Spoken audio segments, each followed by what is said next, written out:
Welcome back, friends and fiends. How you guys doing today? We're doing another stream. We're working on some stuff. We're gonna work on some D&D stuff. Working on the Merregon's Gate, which we've already started working on. So if you haven't seen that, you can always go back and check out the beginning part. But we're gonna keep working on it.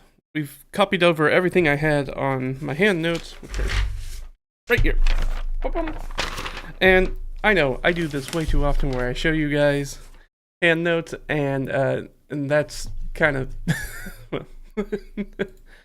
that is not as useful as it could be.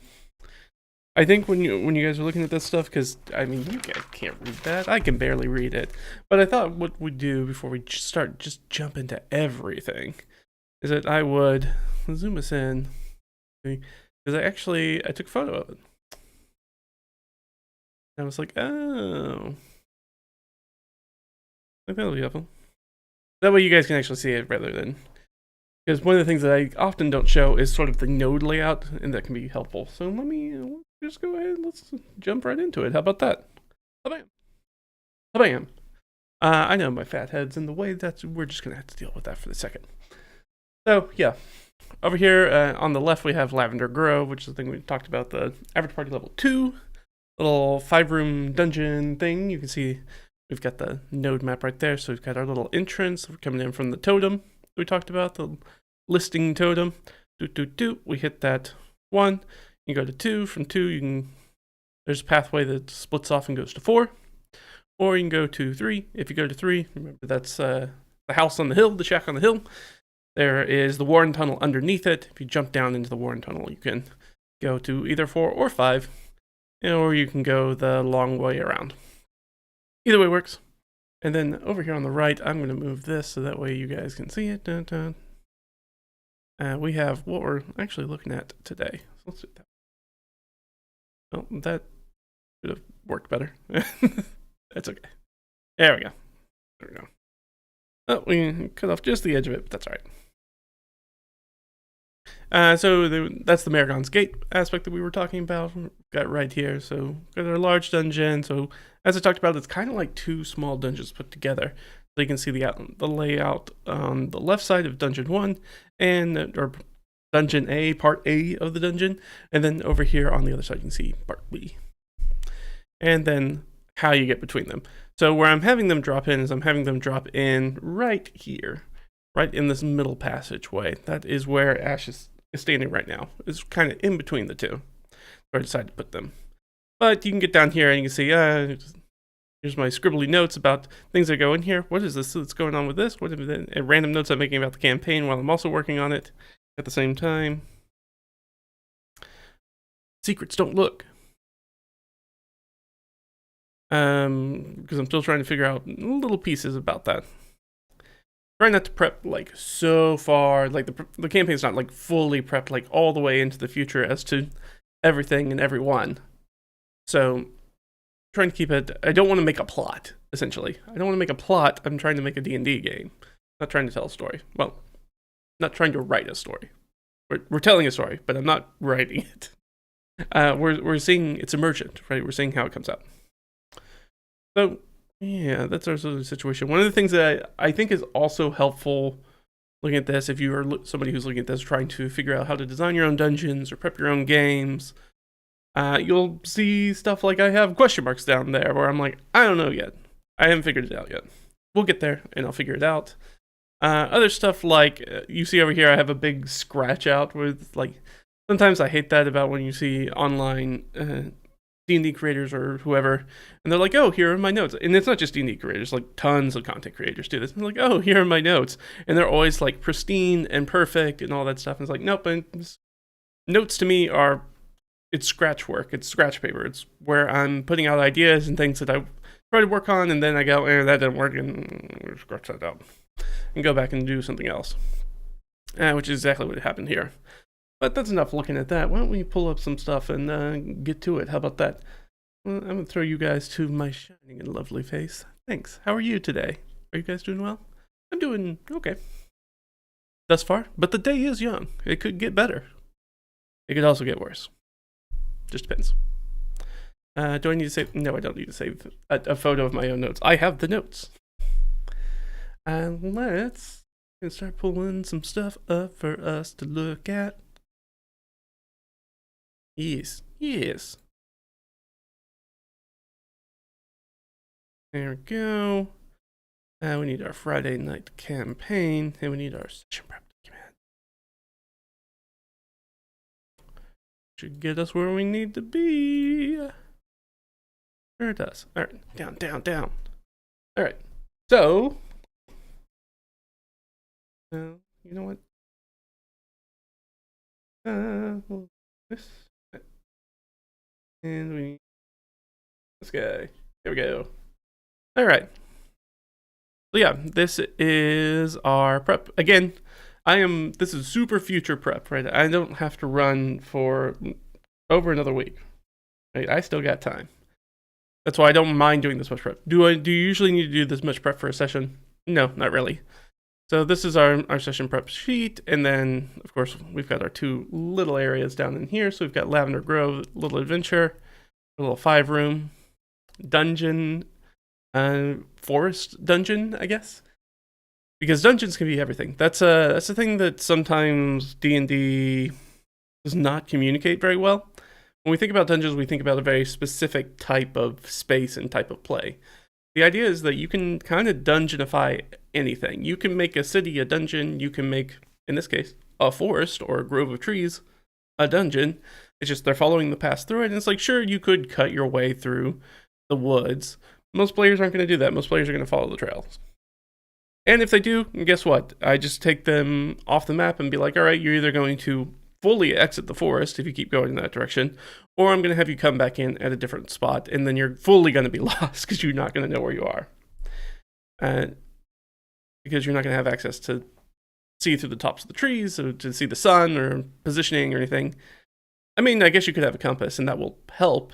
It won't tell you your exact location, but it can give you your bearings, which is good.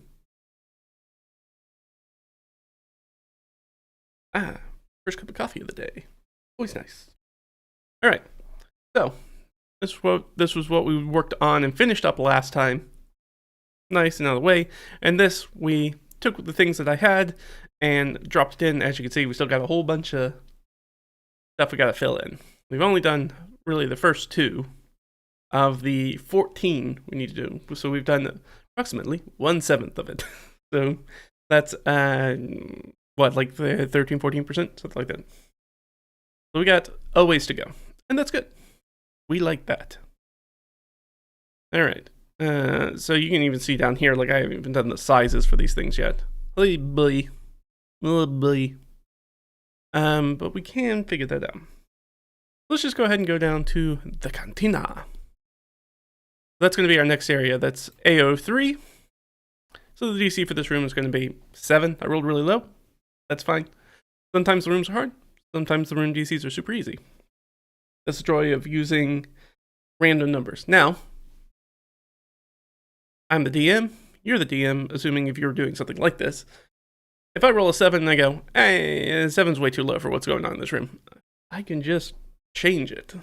I can just change the number if I want to. Especially in the prep stage, be like, hey, that seems low. I want something else to be here.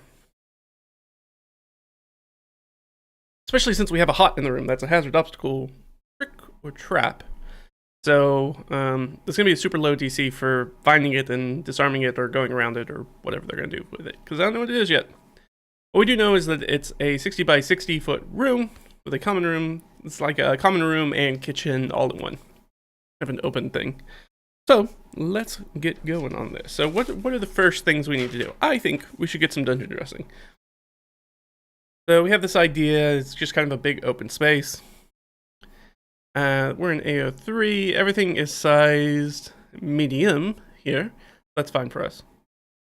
Nothing's sized large. But I think stuff over in B is going to be sized large.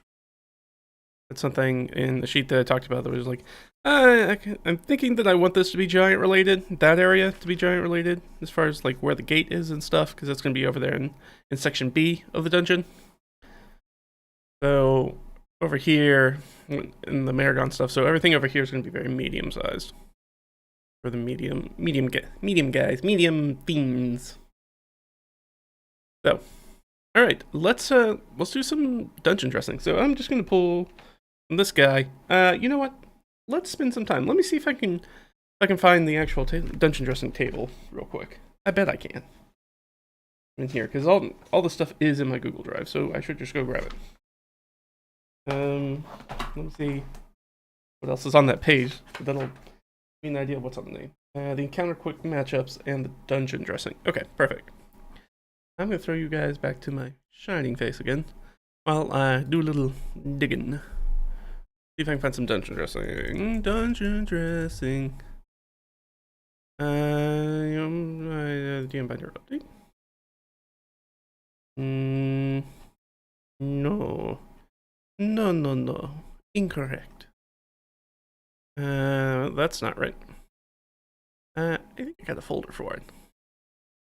That would be past me looking out for me.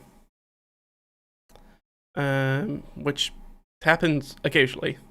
Not as often as sometimes I'd like, but that's how it goes. Yeah, no.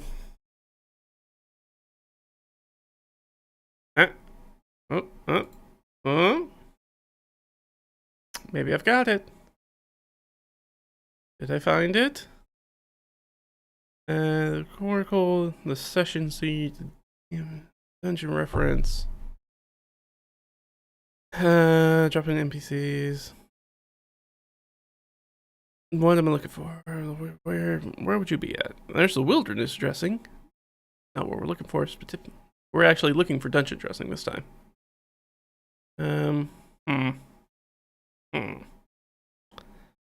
Well, it's not there. Maybe if I could look for the matchups, maybe that'll find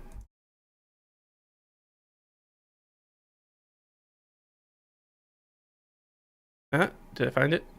I found it.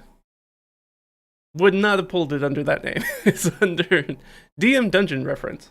Good, because there's 2 pages in here. That's why. All right. There we go. We found it. We found it. Took us a minute, but we found it. All right. That'll be useful for you guys. And so just looking at me, looking at something else. So we're looking over here on this side, this dungeon dressing. So I'm going to roll. Let's roll. You know, we could just do all of them right now. If we want to. Yeah, let's just do all of them. Why not? No rules, baby. We can do what we like. So we're going to go 2d20. Roll it for me, Google.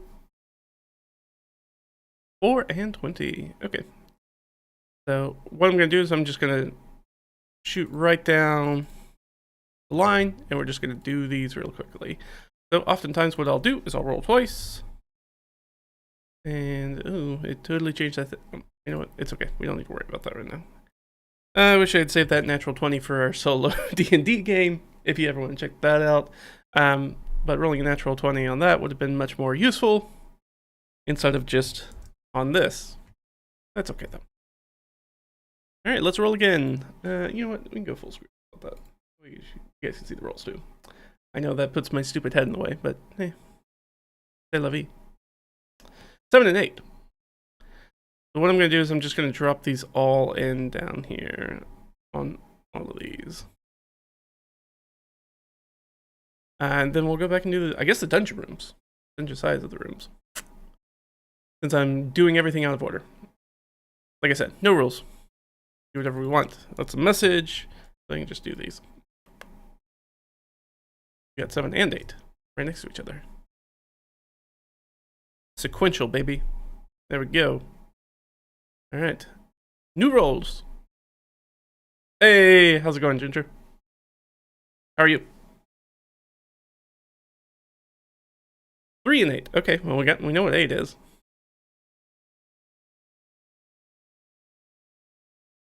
We can just grab that and drop that in. And then we'll go grab 3. So this is just my own dungeon dressing. What I use, it's in this little guy right here, my DM binder.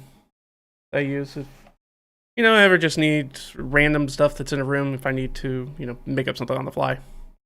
Or I'm going off of a I like one-page dungeons and things like that, but they tend to be very light on details because of the nature of their format, where they're really economical with their word choice. So they don't really give you a lot of details often. So sometimes if I'm doing that, I'll roll for the details on the fly.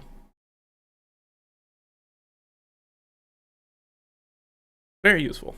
I find it useful. That's why I have it in there. And I use this all the time. It's one of the more used tables I have. Remains. Well. All right. Back in our knowledge area.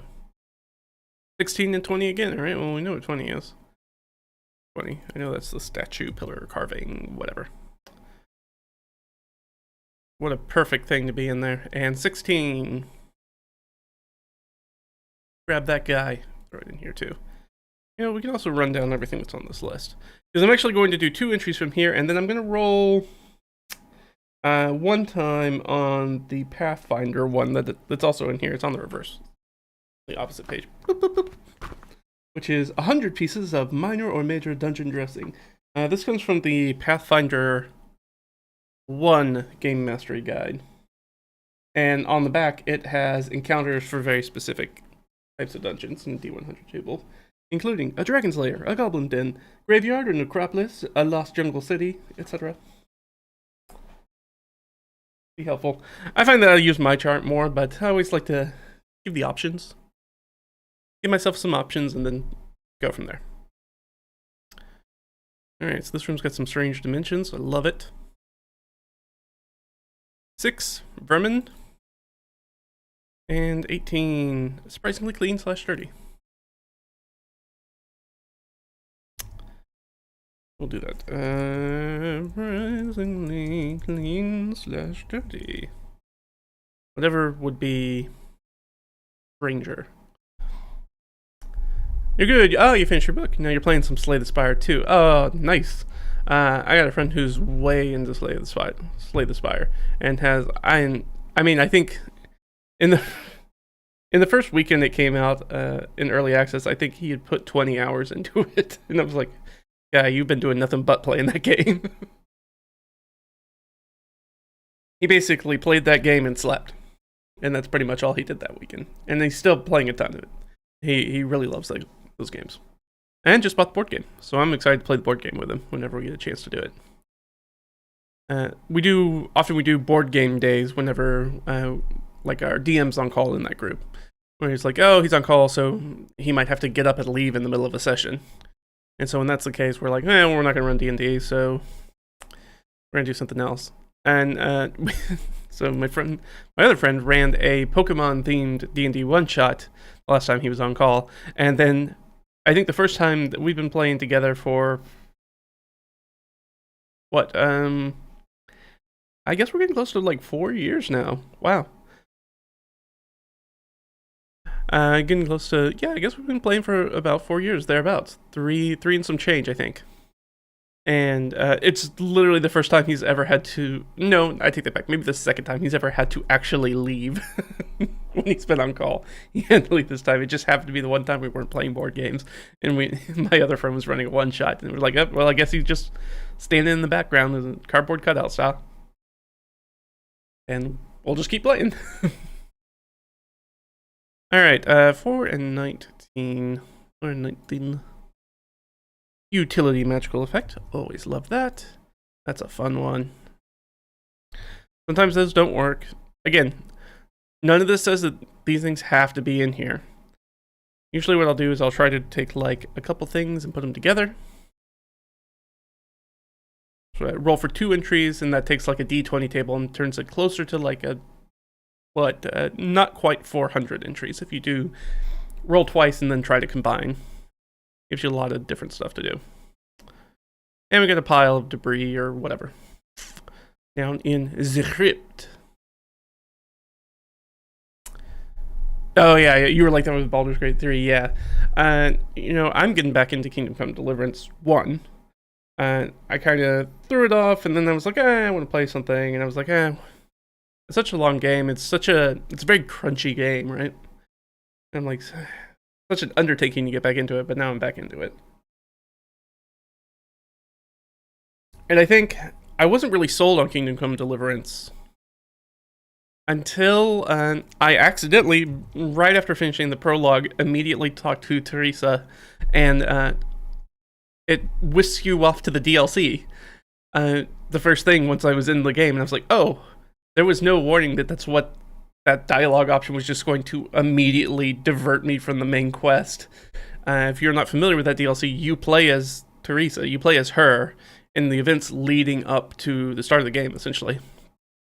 And I was like, oh. But the great thing is that just doing that DLC and having to come at it from a different perspective where Henry's very... I don't know, he's kind of hot-blooded. He's very rash, and, you know, he's very physical, and there's a lot of physicality. So he solves a lot of problems with, you know, fists or stealing. He's not much of a talker. And then having to jump over and play Teresa, who's like, hey, you can't fight people. Like, you'll just die. And you can't wear armor, and you don't have any of that anyways. You don't even really have weapons or can use it. You're not strong enough to use any of that stuff. So you can't really do direct confrontations with people. So you have to play differently.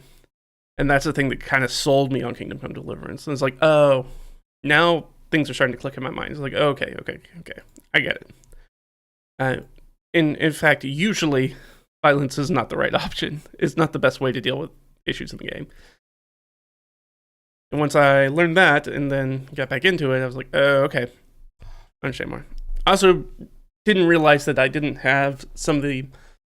even have all the fundamentals technically of combat yet. And so I was getting my butt handed to me as Henry, and I was like, what am I doing wrong?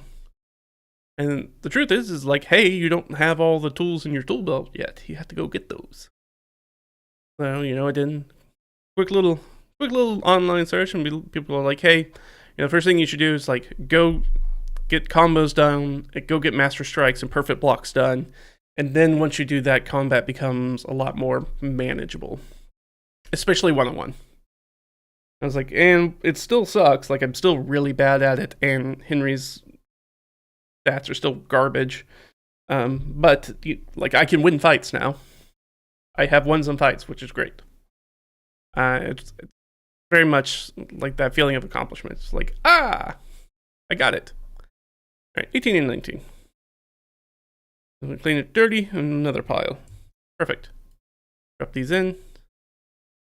Done with my tangent about the game I'm gonna play. I'm probably gonna play that after we're done here. We'll see. See how I feel. And we'll roll again. Yes, Merregons are those demon people with light gold masks. Correct. They are indeed. We can pull up a picture of them real quick.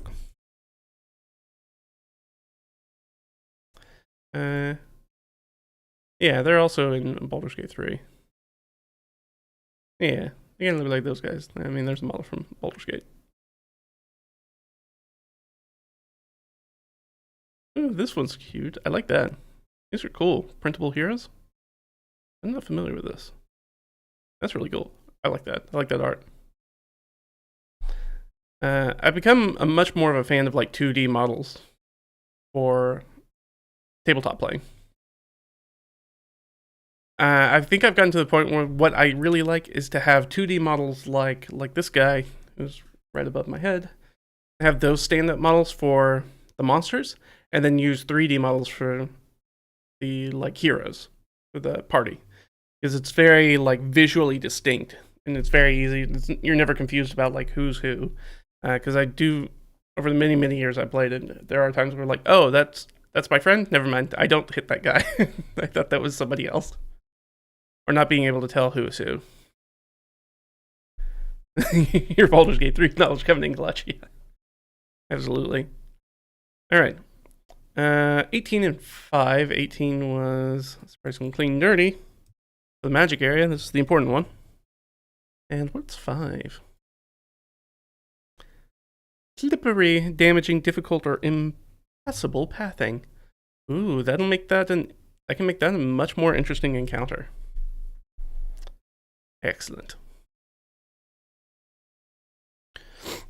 And in the display room, we have 19 and 10. Oops, not the right tab. So we got that pile again. And then we've got the other stuff that's over here. So a pile of junk, or whatever. And acid/bleached, broken, exploded, jammed, melted, pilfered, removed, repaired, sabotaged, tripped, something. That shouldn't be capitalized. So something else going on in there. That's the perfect description for that display room too. To have stuff that's like broken or bleached or faded. Could just be faded. Depending on what display is going to mean. Display I usually interpret as like a menagerie or an art gallery or a trophy room, something like that. I mean, it is a room in which things are displayed. It's always fun to like throw like a weird menagerie of like stuffed or living creatures. This would be like if you were running a sci-fi game, or I mean, you can do a fantasy game too. You know, the classic sci-fi trope of like they walk through the room that's got all the strange monsters in the goop in the glass tubes. Display room. And we need Dosmos. 2. Algae cobwebs. Some cruft. Excellent. And numero 7.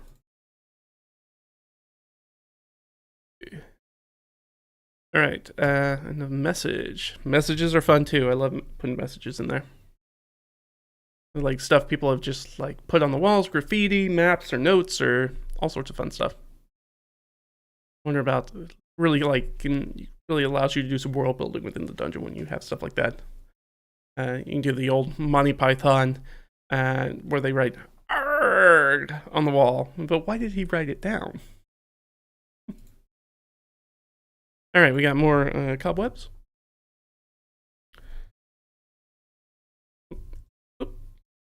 And 4. Another utility magical effect. They're always fun to put them. Perfect. That all looks great. I like that. So, what I'm going to do is I'm going to roll the D100 chart. Unfortunately, I don't think I have a copy of the. You know what? I'll check real fast. I was like, I don't think I have a copy of the PDF of the Game Master Guide. I lied. I do have one. Open UFO. Great. What page is this? 181.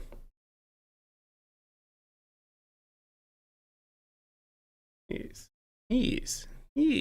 Excellent. All according to plan. No. Stop. Fighting with this thing. Fighting for my life. Alright, here we go. So this is the first edition Game Mastery Guide. Is considered to be one of the GOATs when it comes to Dungeon Master DMG kind of resources. If you haven't checked it out, go give it a check out. I have the mini edition. I'm looking back there because it's sitting up on my shelf over there.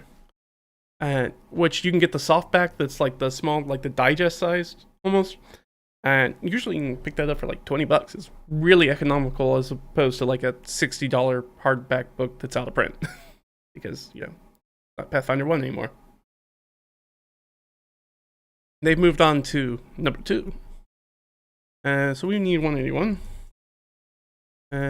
Yeah, mundane room characteristics, exotic room characteristics. So we can do. What do you guys want? Do you guys want to do room characteristics? I mean, that's kind of what we just did. So I guess I'm going to answer my own question. I don't need your help. I don't need your help. 'Tis but a scratch. Yes. Yeah. D&D and Monty Python. Hand in hand. Always. It's always just the old meme of like what the campaign that you think that you're gonna run, and you have like Lord of the Rings or Conan or something over there, and it's like, and the one you actually end up running, and then of course you have Monty Python on the other side. Let's do this. All right, 27. So I'll take either side, either minor object or major object. Doesn't matter, whichever one is gonna fit better, and we're gonna start up at the top. And by up top, I mean AO3, because we've already finished AO1 and AO2. I'm not going back to those. They're done. We're done. Alright, I rolled a 27. So there's some dice or cot in here. Which one of these makes sense? Dice. We'll just add it in. Dice.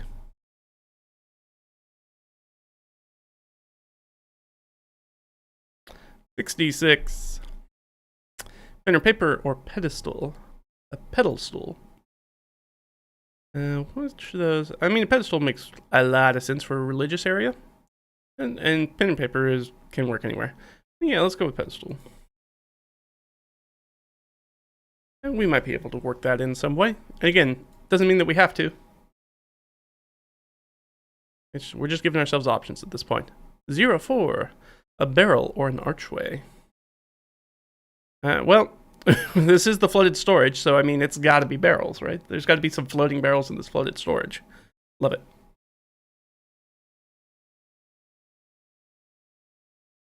I'm going to put, in parentheses, potentially there's 2. Realize that my fat head's in the way. I wrote down barrel with maybe multiple. We'll see. Maybe it can be a fun thing where they have to like jump across the barrels to get across it, to not get in the water. Maybe there's some reason they want to get in the water. I don't know. I'll figure it out when we get there. And DM, I would use my holy hand. Grenade of Antioch. Yes. And the number of the counting shall be 3.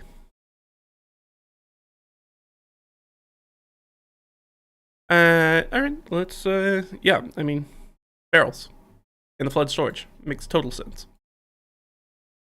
Sometimes we can go for things that don't make sense, and that try and makes our brain have to do some loops, which is good. We want that sometimes. Pots and pans or a pit. In the knowledge area, pots and pans would be pretty weird. I mean, it could be the knowledge area, it could be like alchemical. So we could have that. But I also like maybe just a pit. A pit would be so weird. And it does have this room that has strange dimensions already. I think we're gonna go with pit on this one. We'll cook something up for that. I think that'll be easy to do. We roll again. 79. Rusty nails or screen. Well, it is the private suite, so a screen would make sense. Rusty nails, probably not. It could have something to do with the vermin, though. I can see us going either way. But my inclination is screen. I think that can be a fun bit of lore or world building that maybe we can toss in there, something to look at. Maybe that'll be a nice little clue for something else. I'm going to go with screen. Because that just kind of makes sense. Sometimes we want things that make sense, sometimes we don't. 95. We're just going to give us a vase or vase. Or a ton. Ooh, a ton would be weird. I mean, it's the private suite again, so it's the other private suite in section B.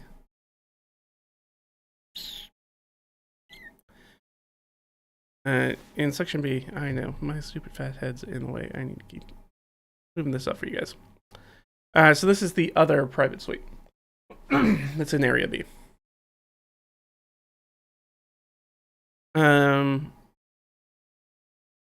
Ooh.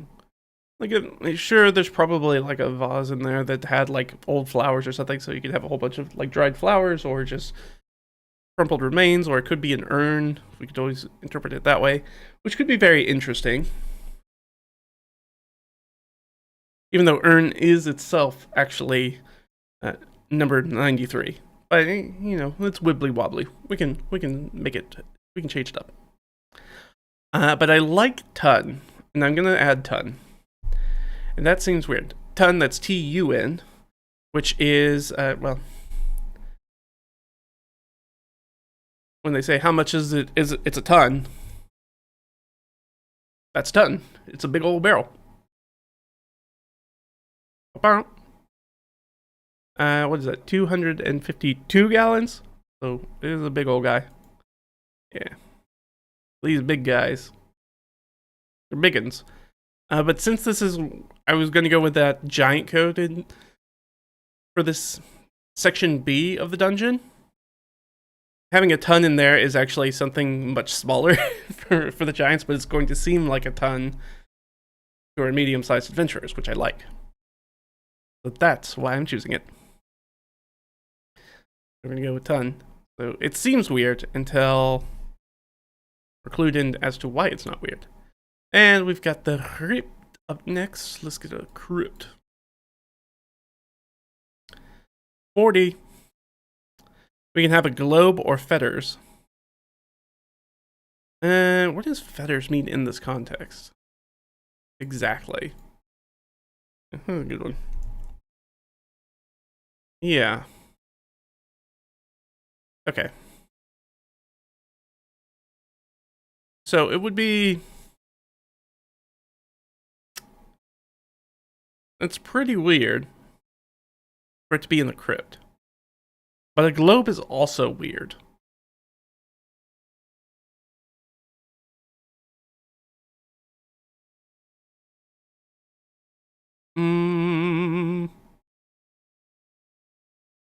Well, this area doesn't have that prisoner area like Section A does. Yeah, let's put the fetters in there. If it's weird enough to make me go, huh. And I don't think the globe's going to be particularly useful.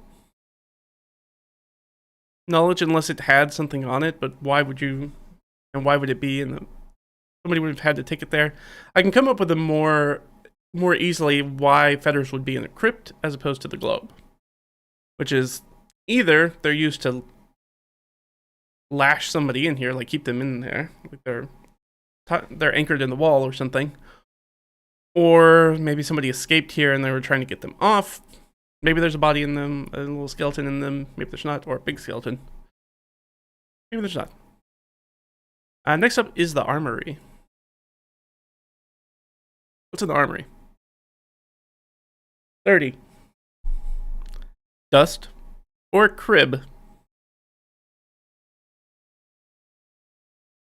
I mean,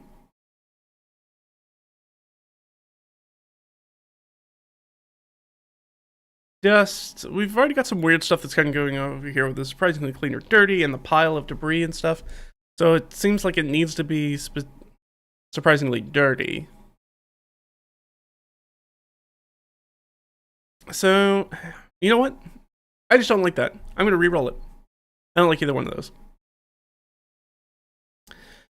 I don't want to have to put a crib in there and have to worry about why that would be in there, whose crib, and that's not going to be useful for us. Oil? Yeah. Or a mounting block. Either one of those would be fine. I'm going to go with oil, though. That seems like just having a big old cask of oil in there for keeping up with the weapons, maintaining the weapons seems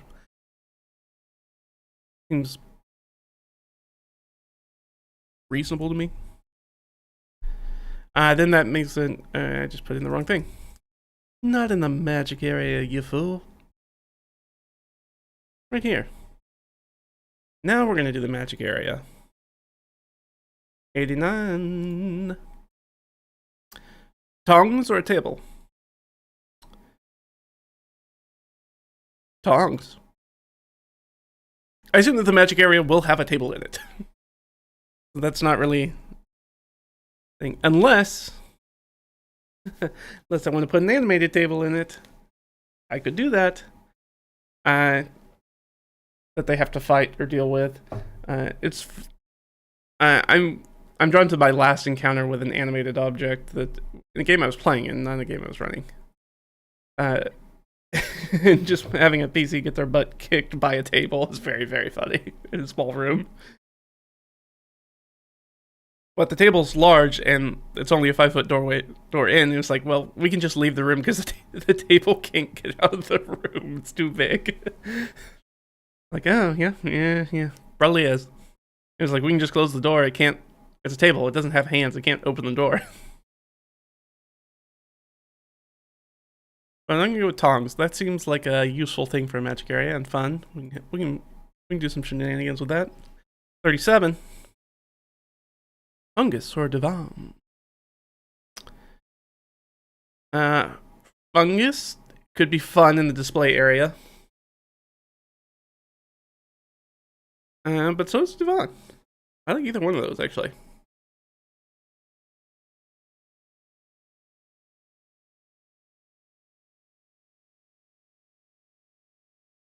If I like both, okay, no los dos. Just put both in there. If I think both will work, we can put both in there. No rules. We can do whatever we want. Alright, so we're going to put fungus. And like a mimic table? Sort of. Like animated objects. They're like the broom from the Sorcerer's Apprentice and Fantasia. Like the Mickey Mouse one. Where it's like he brings the broom to life. Like there's lots of animated objects. The rug of smothering is a very famous one. A very old school one. Where you animate the rug and then the rug like wraps a person up and then tries to suffocate them. Very, very common one. Do I often stick to the described rolled items? The crib could be translated into a holding pen for a trained animal. True, yeah. It would just be... Yeah, I could translate that. We go straight from crib to manger. Yeah, we could do that. Yeah, I could translate it that way. The thing is, which is not common, there's no way you would know that, is that one of the like larger rooms types of rooms that you can have is an animal room, is like a kennel or an animal pen or something like that. We didn't roll one of those. And this is weird because this is an old underground place, like, especially in a giant area. Like, what would they need animals for necessarily?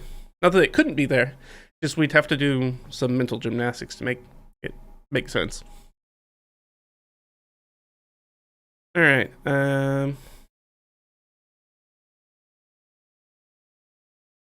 85.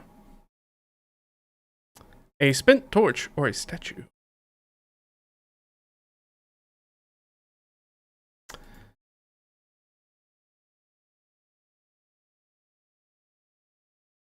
I mean, statue makes a lot of sense for an audience chamber.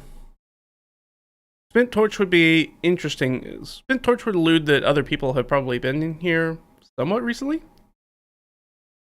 And I don't dislike that. I do like that. We can move with that. That's as far as I can get it to move up. So we could do that. Man, either one of those is really good. Easy to do. The torch hints at something weird that's going on.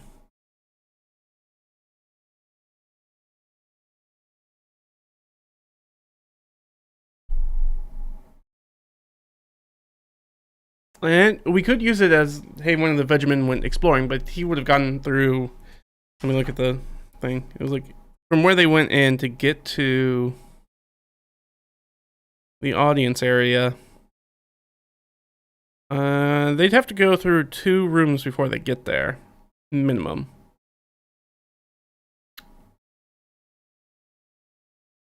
And they're not the strongest creatures. They're what, CR 1/4? So I mean, they're like a level 1 character. The likelihood that they would have made it by themselves through 2 rooms, I would have to backtrack and be like, provide evidence of them passing through. Assuming it's them. Could be anybody who showed up here. I don't know, I'm waffling on it. It's like, it would be fun to do that. Like, maybe they had already tried exploring this a little bit. Because God knows my players won't just talk to them. I mean, they literally cannot talk to them. But even if they could, they probably wouldn't talk to them about, hey, have you guys been in here or looked at anything? They'll just assume that they are the first people who have gotten into this room. Yep, let's make a statue. We could go the other way, but I'm going to be kind to myself and not make myself do a whole bunch of extra work trying to figure out how that creature's here. How those creatures got here. And what I mean, the spent torch could be very old. It doesn't have to be new. So we could always just make it like a stain on the ground. Is there a trap in that room? There's not. There's a creature. I mean, it could be old. Oh, the audience? Right, the audience chamber has an exit into it. Of course, no. We're keeping statue, and we're doing spent torch. Of course, this is... I'm so silly. That's... Absolutely, this is the other exit out of the here. Goes to the min here formation. And by doing that, we can showcase, hey, there's obviously a different way that people get in here. And then we can have the creature that's in here could be somebody who spent this creature times 2, so it's going to be a big fight, potentially, or a big something. So this could be looters themselves. And so that spent torch could be the only indication that they're hiding somewhere in the room. Or not, but knowing that people can come in from the exit, that'll tip them off that there's potentially another way out of this place. So, I changed my mind. It happens all the time. Oh, wait, I had already rolled an 80. We'll go with 80. Sorry, we have not done that one. So this is for the storage area. It's our last one. Sack or bag, or shelf. It's a storage area. It's going to have all that stuff. By definition, it's going to have sacks and bags and shelves. It's storage. So, I guess I needed that other roll anyways. 58. A lock or a ladder? Ladder would be interesting. I mean, yeah, sure. It could be a really tall storage. That'd be cool. You can add like one of those like library style like rolling ladders. I like that. And yeah, there could potentially be a lock in here. But I like ladder more. And be like rolling? Question mark. Give myself a little note once I get back to this. Is it a rolling one? Yeah. I'll just say rolling library. That way it's not like a floor rolling like you see in a warehouse. Okay. We've got ourselves some dungeon dressing, which is good. Then that. What else do we need in here? Get that. Now we gotta do the size. We have to do the sizes. Again, this is usually why I do this stuff by hand first. Is if I was doing this by hand by myself, we'd be much further along. It's slow because I'm talking through the process with you and doing it on the computer. I believe my dungeon creation thing is in here. It sure is. But actually,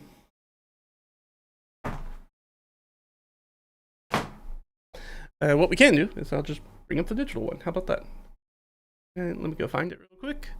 We are done with the dungeon reference. We're not going to need that anymore. We're going to close that out, and I am going to find us dungeon creation. Huzzah! And the crowd goes wild. All right. Get our thing over here. We need. All right. We need a 12 and a 4. Easy peasy. Limit squeezies. All right.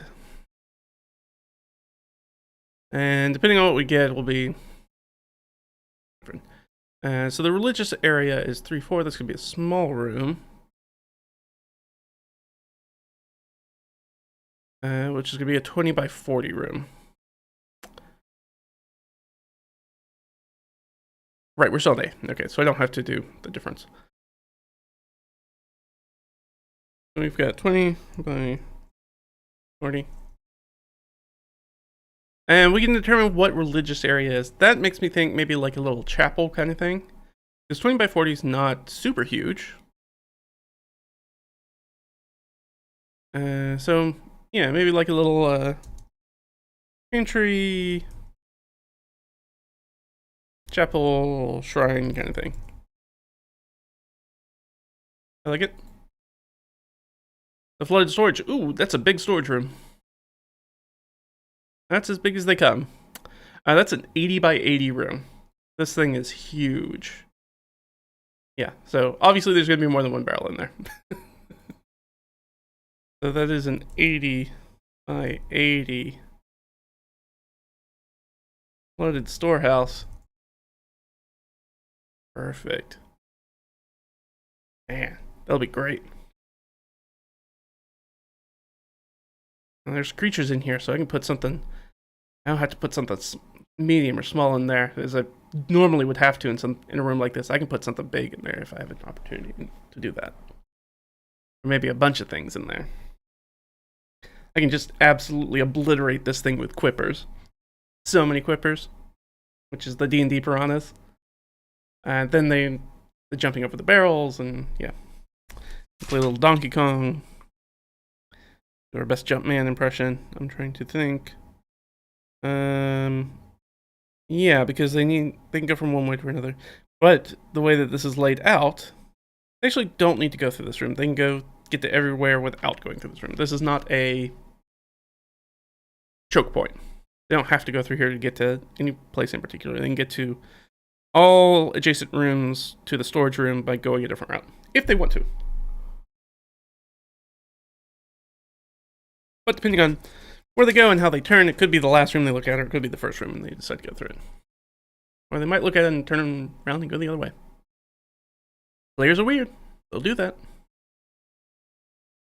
Alright.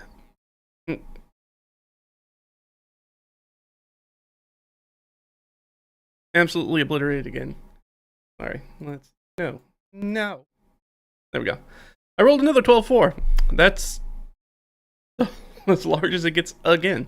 Which is great, because we're going to put this big pit in there. But this is another massive room. It's got this big pit in the middle of it. This is going to be so... Ooh. It's going to be great. Oh, I love it. It's going to be a pain in the butt if I have to draw it out for a battle mat, but this is going to be huge. But we can put all sorts of fun stuff in there. Ooh, the hot could be in the pit. That hazard obstacle trick or trap could be in the pit. Oh, I love it. Or maybe I put the loot down at the bottom of the pit. Oh, and I have to go get it. Ooh. Oh, yes. Yes, players. Yes, it's all coming together. I'm ready to torture you with my devilish designs. Did you have your session with the poison tree and the giant? Oh, nope, not yet. Both of these things will be happening in that same session, which is session 34. Doesn't happen until May 8th. So I'm way early prepping.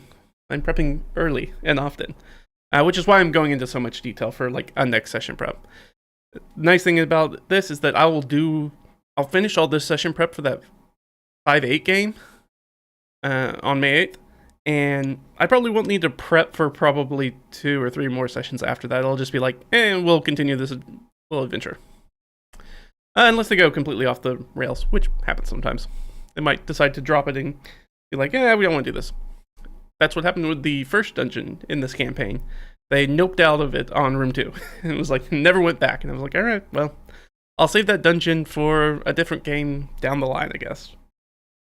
Even though they're much higher level now, they could just go deal with that threat. Though there's still that nasty thing in there. That would still be a difficult fight for them. But they're a 3rd level party now. And that's a APL 1, so it's for a 1st level party, so they can deal with it. Yeah.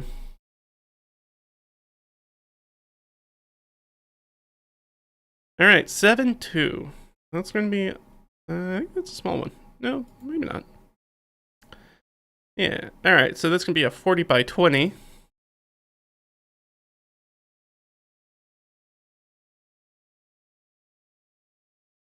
For the Merregon Suite, that sounds right.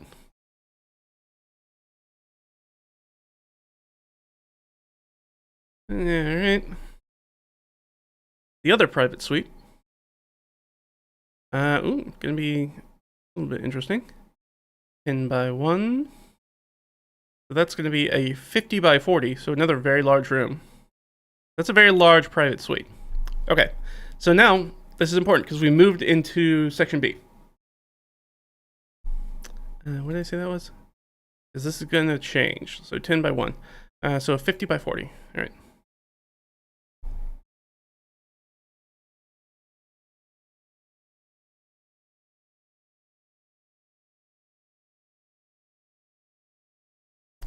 So the important thing is once we switch over to section B, I said that what I wanted section B to be about is I was going to try to giant code things.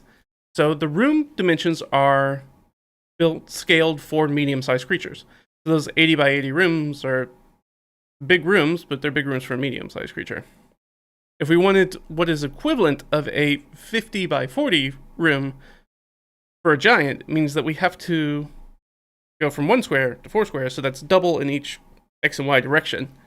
So if it is actually a 100 by 80 room, this thing is massive.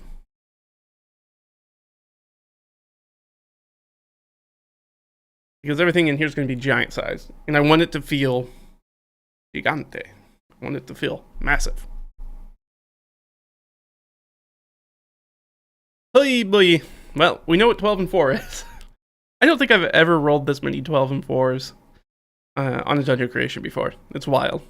Usually there's a ton of little rooms, which makes sense for a dungeon. And most places. So this crypt is absolutely massive.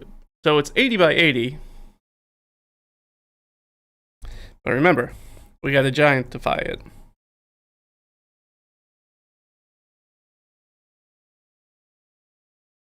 Giantified! Which means that that's going to be a 160 by 160, so we can put so much stuff in there. And we'll see how different... There's going to be creatures in here, so there is going to be stuff that they're going to...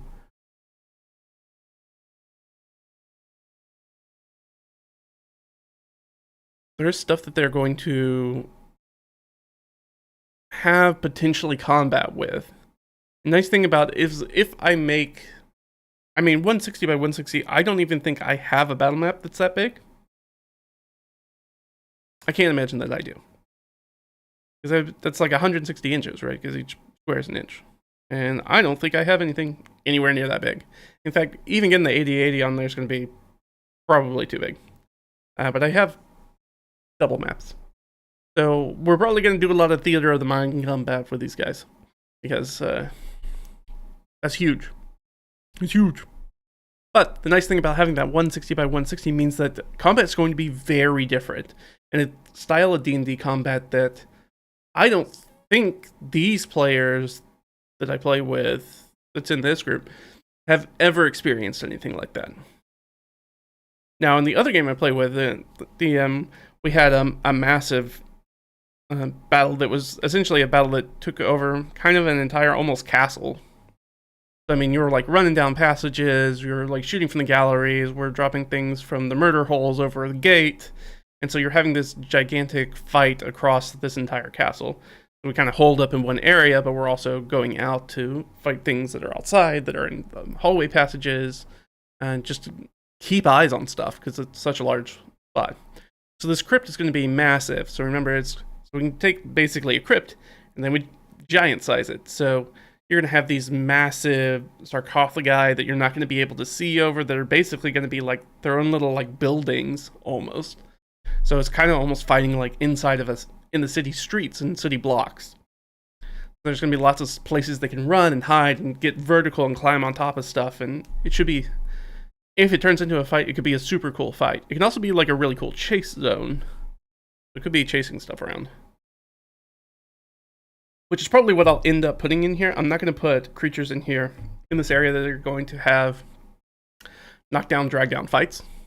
Not guys that we do classic D&D where it's like, and then each side runs at each other and they smack each other and then they stand there the entire fight. They're going to be like, nope, they're going to be over here and they're going to shoot, or they're going to run up around the corner and stab somebody and then run off. Probably going to do more stuff like that. That's assuming that we don't put a giant in here. Oh, man. I can put some giant-sized skeletons in here that can be chasing them around. Oh, boy. We can have some fun. See if we can put the fear of God in my players. Alright, 7 and 4. I'm getting too into it. We're going to move on. Alright, 40 by 40, which becomes 80 by 80. Again, these places are huge, and everything in here should feel huge.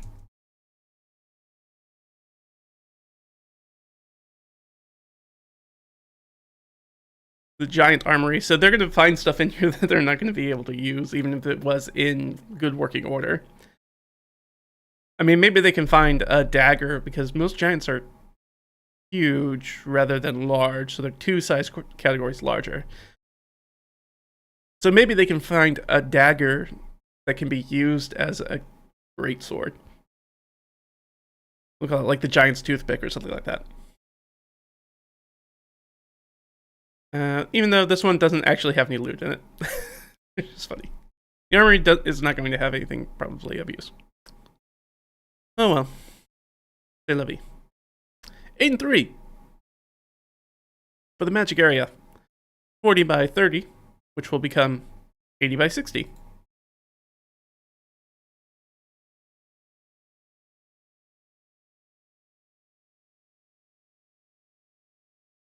I can spell. Yeah, we can throw some rat swarms in there. Giant rats. Giant rat swarms. In and around, just swarming over stuff. And that would be fun. That's also a very fun counter. Or we can go very mummy coded, since it is crypt. If we were doing stuff for the crypt, we can make it like a scarab beetle swarm and just like reskin that.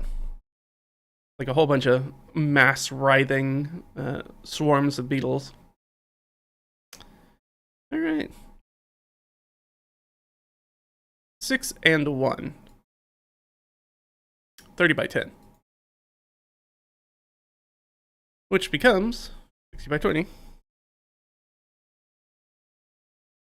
I'm just gonna leave this note for myself about Giantified. Because if I don't, I'm gonna be like, well, these rooms are so big. If I'm working on them later, I'm like, why are these rooms so big? That's why. Because we're making them big. 6-1 is exactly the same thing, isn't it? Yeah, 30 by 10. I'm 60 by 20. Well, if that's the case, I can just copy paste. Uno más. 5 and 2. 30 by 20, which becomes 60 by 40. And I already got it in here. We only need to change one number. There. Got it. Alright, so we've got our size. I'm just looking up here. So we've got our stuff. We can do the DCs for everything. Why not? So if you guys have watched me do the DCs before, I roll 3d6. You don't count them up. And it's a 2d6 roll plus a 1d6 modifier. 9, that'll be 13. Right? Yeah. So we'll go down here. DC 13. For our little religious area. Go ahead and do all the DCs. DC 14.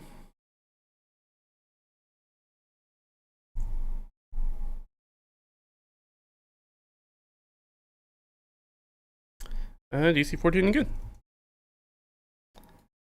Really hits us right in that sweet spot that we're looking for most of the time. Alright. So I rolled 4 and 6, which is 10, which instead of us having a 10 base, as like basically 5 through 9 is, at 10 and 11 we go up to a 15 base. So 15 plus 2, so 17. The Merregon suite. For this private suite over here. Oh boy. It's DC 20. Find whatever's in here. Which is interesting because there's not really anything in here. So I wonder what that DC is going to be. Probably something to do with this utility magical effect. Might be going haywire, but not in a true hazard kind of way. Alright, DC 14. A lot of DC 14s. That's okay though. DC 14 is a real solid DC for D&D 5e 2024. Anything that falls kind of like in that 13 to 17 range is real sort of like center of the road. Like, it's low enough that everybody has a pretty good chance of somebody hitting the DC, but is not so high that only the people who are trained in it, and whatever it is, whether that's a saving throw or something, can realistically make it. Alright, 5 and 4, so hey, what do you know? It's another 14. Don't think I've ever rolled this many 14s for DCs. Ooh, it goes low. So that 1 to 3 is 4. That goes down to a base of 5, so this is DC 07. Not 007, not James Bond, just regular 07. It is basic. It's not 00, it doesn't have a license to kill. But this magic area will certainly be trying to kill. You can take that to the bank. 5 and 4, hey, what do you know? Our old friend DC 14. And for the audience chamber, DC 15.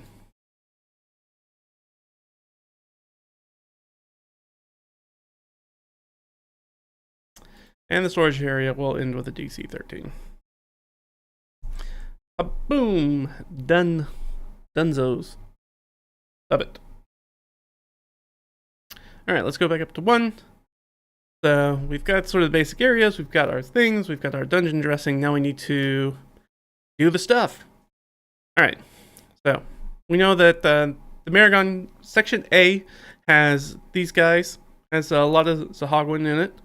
Remember that they have broken in this area. It should be, yeah, there's a breach in the corner where the brackish water is intruding. So they're coming in from the marsh into this underground area. Which I think we'll probably just go ahead, if I haven't put it in here already.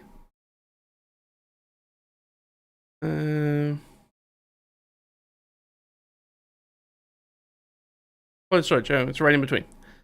Yeah, the flooded storehouse. I think we'll also put in here that this is got another breach in the side with brackish water. It's stuff that's coming in, and I'm probably gonna make it nice and dark and nasty. I did this in actually the last, I think the last dungeon that I ran for them, this group, is that there was a room that had dark water in it that they couldn't see through. We talked about that construction forever ago, and I think I made that part live, or at least talked about it on stream. Is that, yeah, you can actually just swim through it, like there's actually not anything hiding down there for them, and in fact they can find stuff down there. But, you know, the players are like, oh, I see water I can't see through, there's obviously going to be a monster in there. Sometimes you got to flip those expectations and be like, nope, there wasn't anything in there. Oh well. In fact, the danger is when you're walking around the sides. Trying not to get in the water. That's how to just get a little twist, make it a little tricky for your friends. Okay. So we've got the Sahagwin that are in here. They're doing their Sahagwin thing. Alright. I gotta be real honest. I have to change this. That stuff's driving me nuts. The different types of... Is this gonna screw it up? There is. Alright, so... Having the aerial in there is gonna drive me bananas. So I'm just gonna fix that real quick. At a different size. Or sorry, it's Calibri.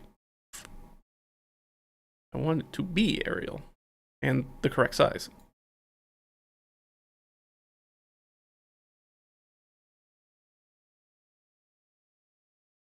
Go. Sorry, this is just a me thing. It's gonna drive me bananas.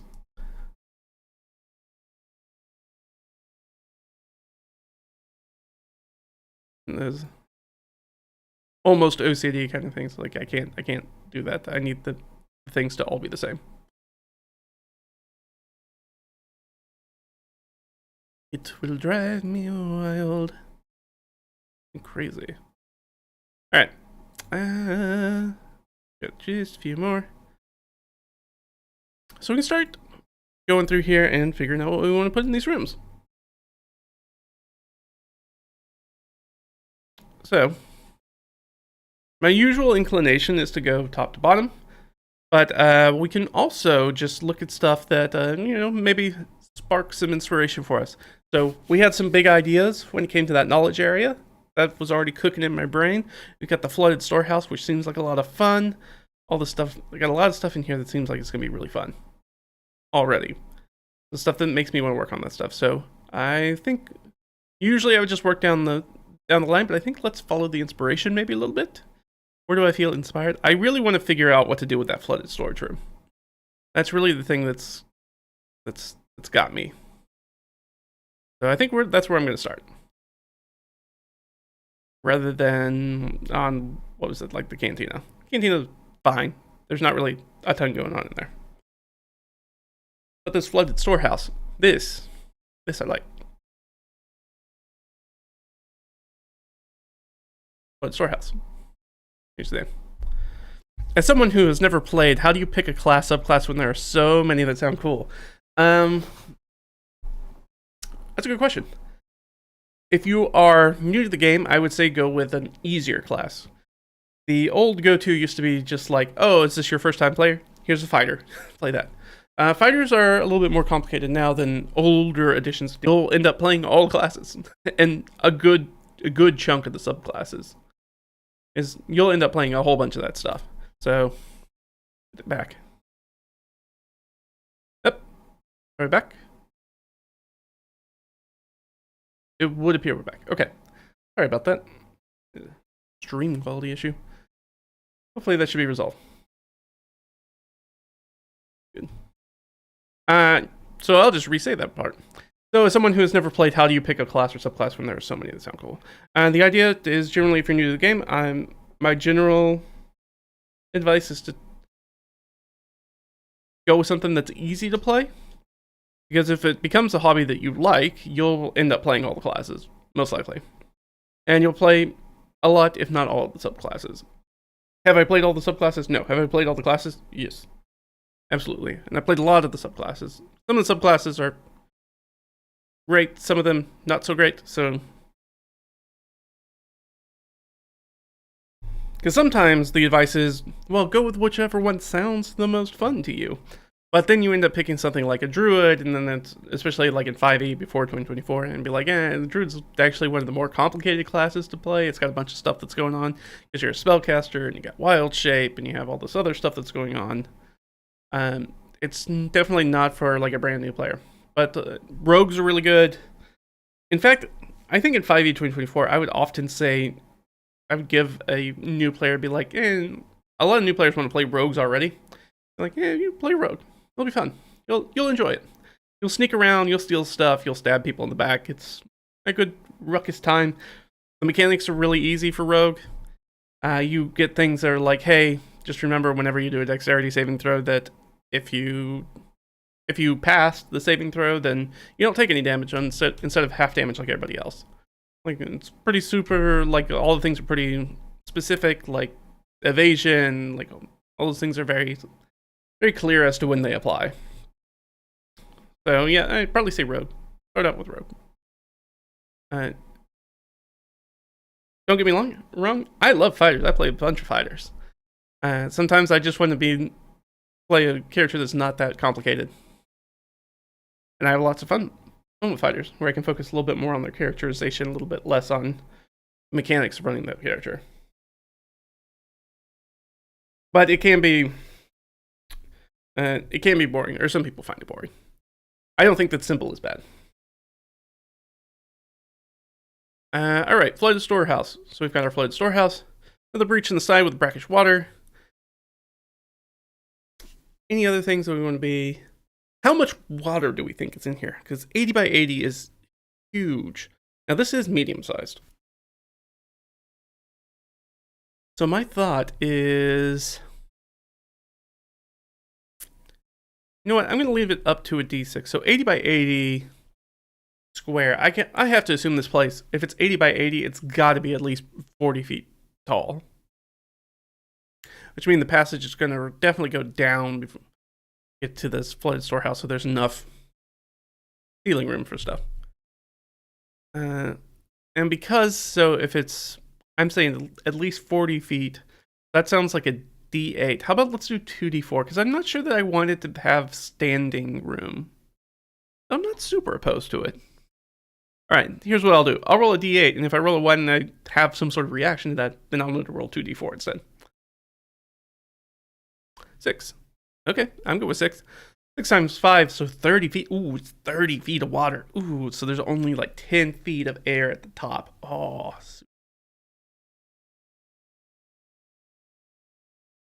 The question is, does that water flow out of the doorway? Because you assume the doorway of a storehouse is at the floor level. Doesn't have to be, though.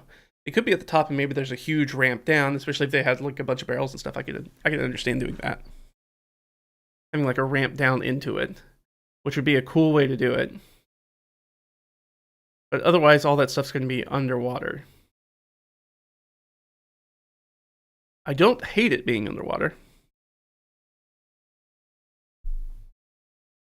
But I'm also fine with it not being underwater. Okay. So if I don't know, maybe I should roll. You don't know? You gotta roll. Alright, so what's our parameters? So, no doors underwater, 1 door underwater, 2 doors underwater.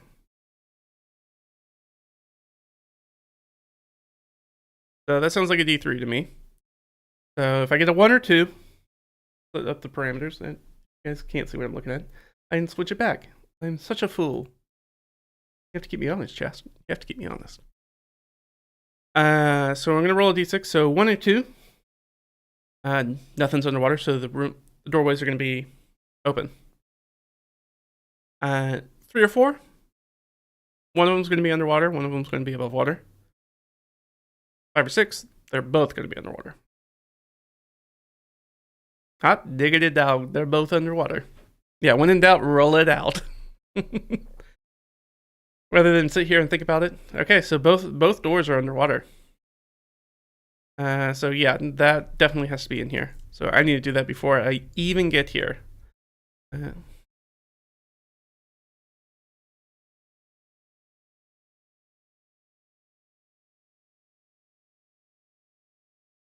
Passage declines. And reaches a point of 30, I'm going to say stagnant water. And disappears, we'll say disappears down into dirty stagnant water. So even before they get to the room, they're going to have that. And since we found out that both doorways are going to be underwater, I don't have to specify which way they're coming from. I know when I'm reading this passage, it's going to be like, oh, right, it's fully underwater. So 80 by 80 flooded storehouse. Let's do this. And I'll say this. Oh. 30 feet underwater.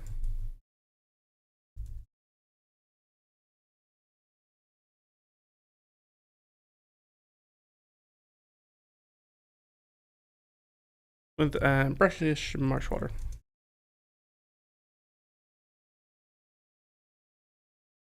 Alright, so there is a creature in here.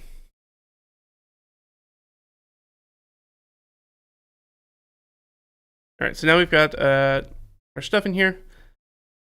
We have these remains in here. We got 1, 2, 3, 4, 5, 6, 7. I have 7 things in here.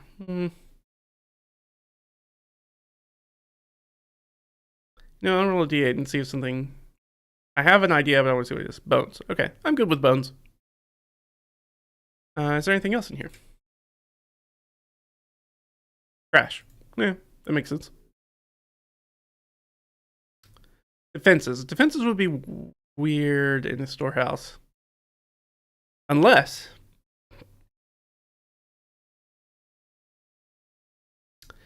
Have these guys, have the Sahagwin come in here and set that up as maybe a base camp.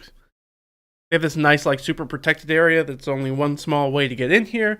They've got lots of water in here. They've got a full facility in here. They showed up a little bit in the last dungeon, too. So any of these dungeons that are right next to the marsh, which is a lot of them, have this ability. It's like, if you start getting out of where civilization is, the Sahagwin are always kind of around. They're always under the water, so they're not seen, but they are around. So they could be in here making a little base camp. I kind of like that. I'm just going to ask. Do they got a base camp here? They sure do. 11 or plus is a yes, so. So, yeah, no, it remains.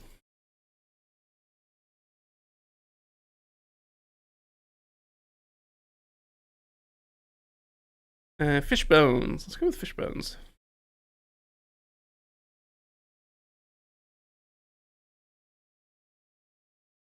I'm gonna try this litter. So we have those barrels. So obviously we can't cross. Our idea that we could run across the barrels to stay out of the water. Can't even get into the room. You have to get in the water to get in the room. So that's probably not going to work. But could be like maybe platforms to fight creatures from. Cool. Yeah, we could maybe have like those barrels that have been turned into, the Sahagwin have turned it into like a makeshift raft. They've like lashed some shelf boards on top of barrels, floating barrels, to make like a little platform for themselves where they can put stuff on. Or maybe if they just want to be out of the water.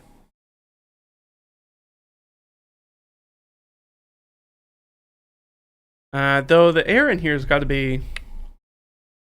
There can't be too much air. There's no way for air to get in here because we got water covering all the exits.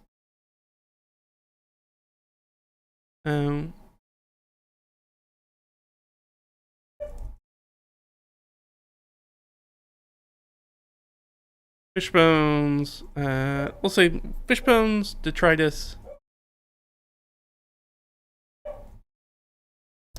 and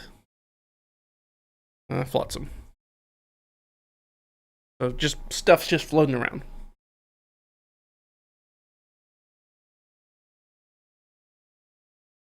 We can have, yeah, I like the little platform. Platform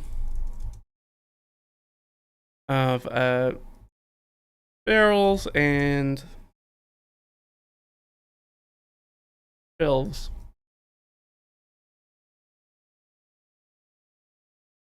So that's our barrels, so we don't have to worry about that. So I also have the other thing that we have got down here, which is interaction with something breaks or gives way or makes a loud noise or misbehaves in some way. Wonder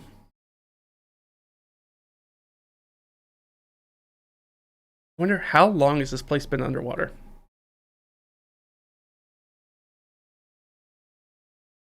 Yeah, let's do it that way. 6. Okay, 3. So I did a little pyramid roll. So 1 through 3 was recent. 4 and 5 it's been some time, and then 6 has been like it's been a long time. So recently. Okay, so all the shelves and stuff should still be in relatively good condition, which makes sense because they're still using it as load bearing for this little makeshift floating platform. So interaction with something is going to break or gives way or makes a loud noise or misbehaves.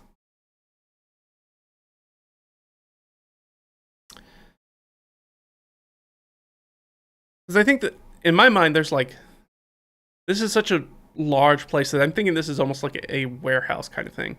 That there are shelves along the walls, of course, but there are also like aisle shelves that go up. Remember that we've got like 40 feet, so tons of them.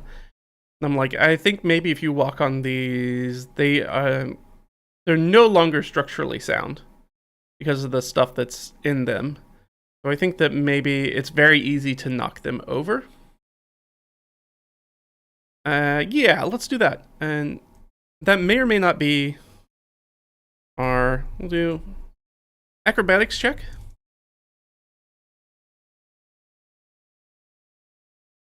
To balance on shelves. On fail, they fall over. Or they tip over. And we can have that classic like movie library scene where it's like they knock one over and then it goes boom, boom, boom and knocks them all over. But it's all going to be mostly underwater, so it's going to very slowly fall over, which would be very cool for anybody who is underwater.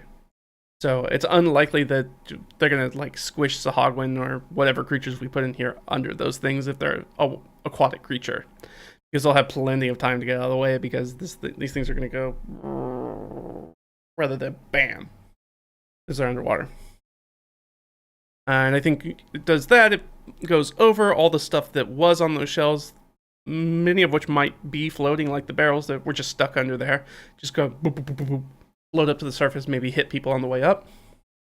Getting hit by a big barrel that's rocketing its way to the surface of water would probably feel bad. That's probably going to hurt. Alright, I like this. I like this a lot. I'm going to bolt that. That's a mechanics thing. We can delete that because we've already put it in there. So we'll say that, yeah, storehouse.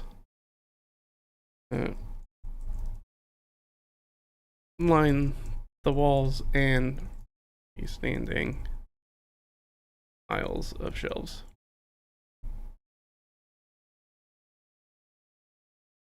Ceiling goes all the way up.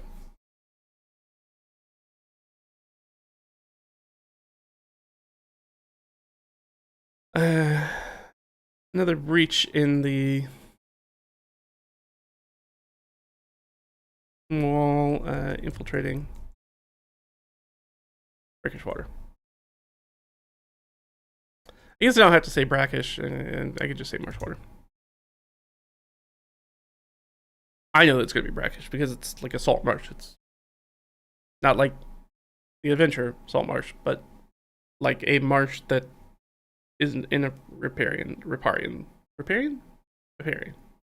zone, which is where the ocean and freshwater meet. Not important. Not important. Not important to what we're doing here. So we got our makeshift floating platform, barrels and shells that are just kind of rocking around that somebody can jump to, and that can be like a little platform they can fight on. And I'll say to traverse. Shelves. On fail, they tip over. That'll be our interaction. Breaks or makes loud noise or misbehave, so we got that part. Perfect. Got any player key features you could play into this room? Player... I guess it depends on what you mean by player key features. If by that do you mean something that's tied to a specific player? Well, we have a druid, so a druid can wild shape into something that can swim, which will be very useful for seeing even what this thing is already. Just getting in to be able to see, because they're going to come in the hallway, basically, and the hallway is just going to disappear into water. And they're going to stand there, because I know players, because I've played with them and been them. Going to go there and go, do we really want to go in this? Man, I don't know. So this one I'm probably going to make... I think this is going to be like translucent water. I think I'm not going to be like a full, like you can't see anything in here. It's like, no, you can see partially through here. Everything in here. So yeah, what I'll do is I'll give...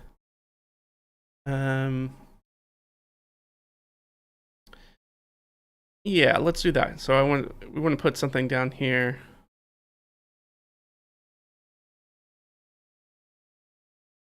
I guess put it here.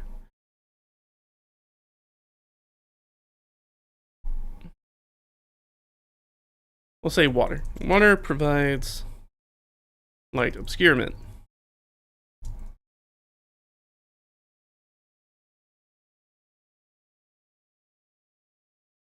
So it's like they can still attack through it. I mean, as much as they can.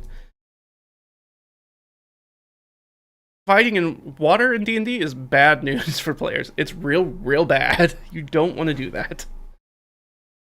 You don't want to do that. Like, all your attacks are at disadvantage. I can't remember if you do half damage. I think maybe you just do... I think just all your attacks are at disadvantage underwater. Unless you have a swim speed. None of my players have a swim speed.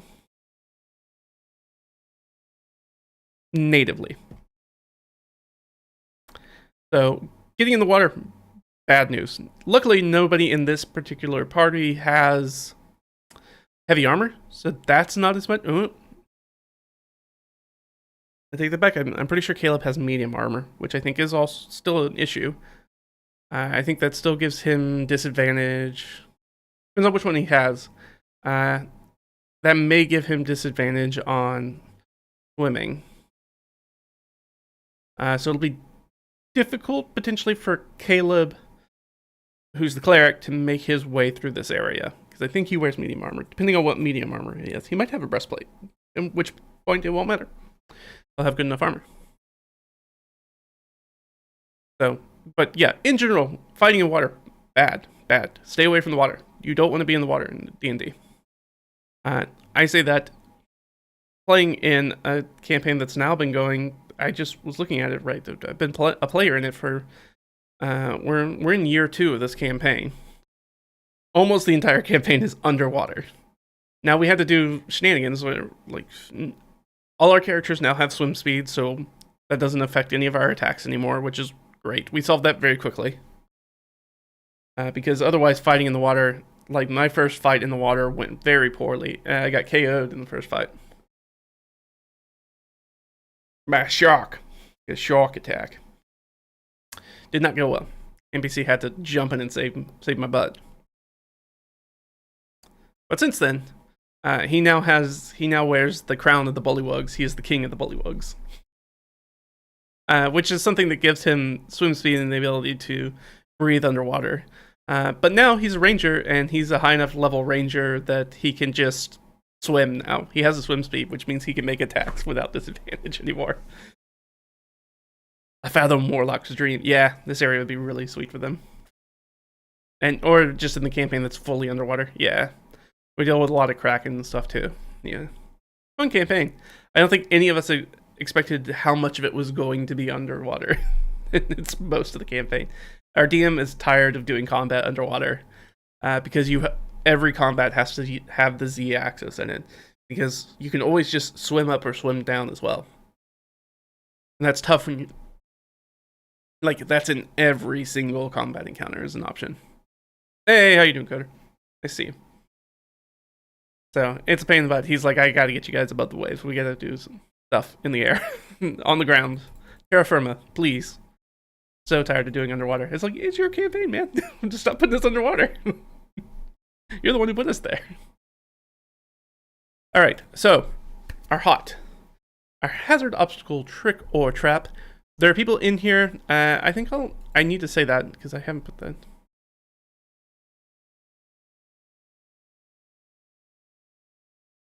that. So we can say this. The Sahagwin have transformed this into a base camp.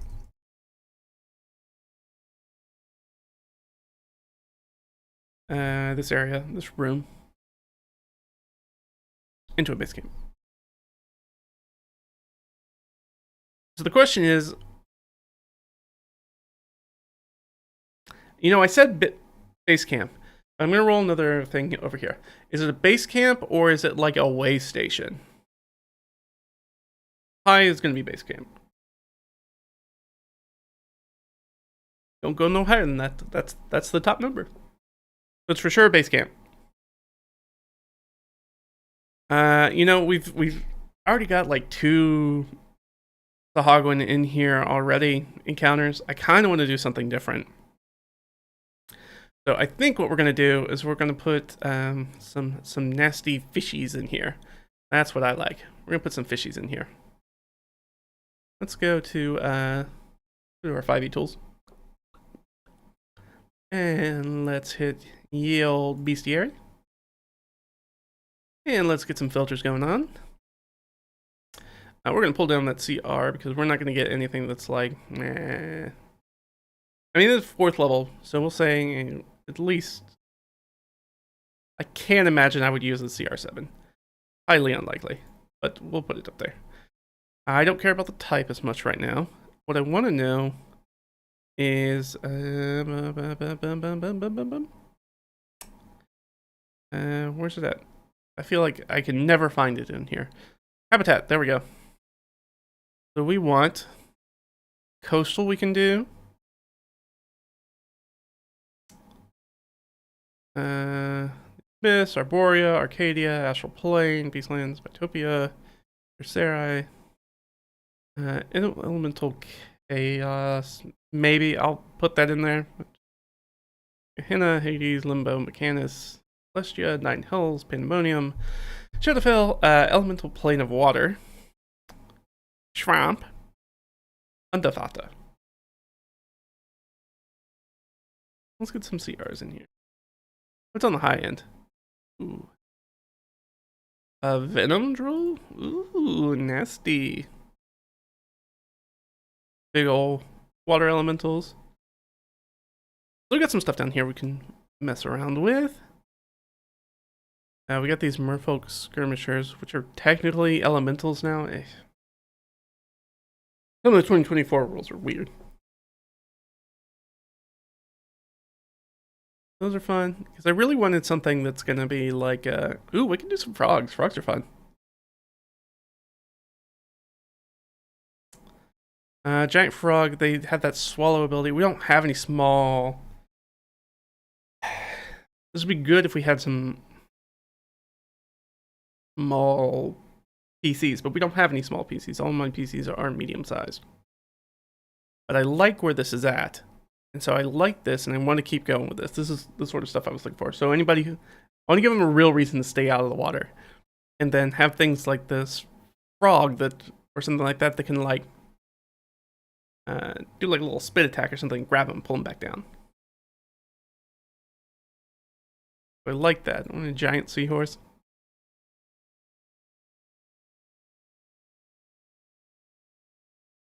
Yeah, Reef Shark is a classic one.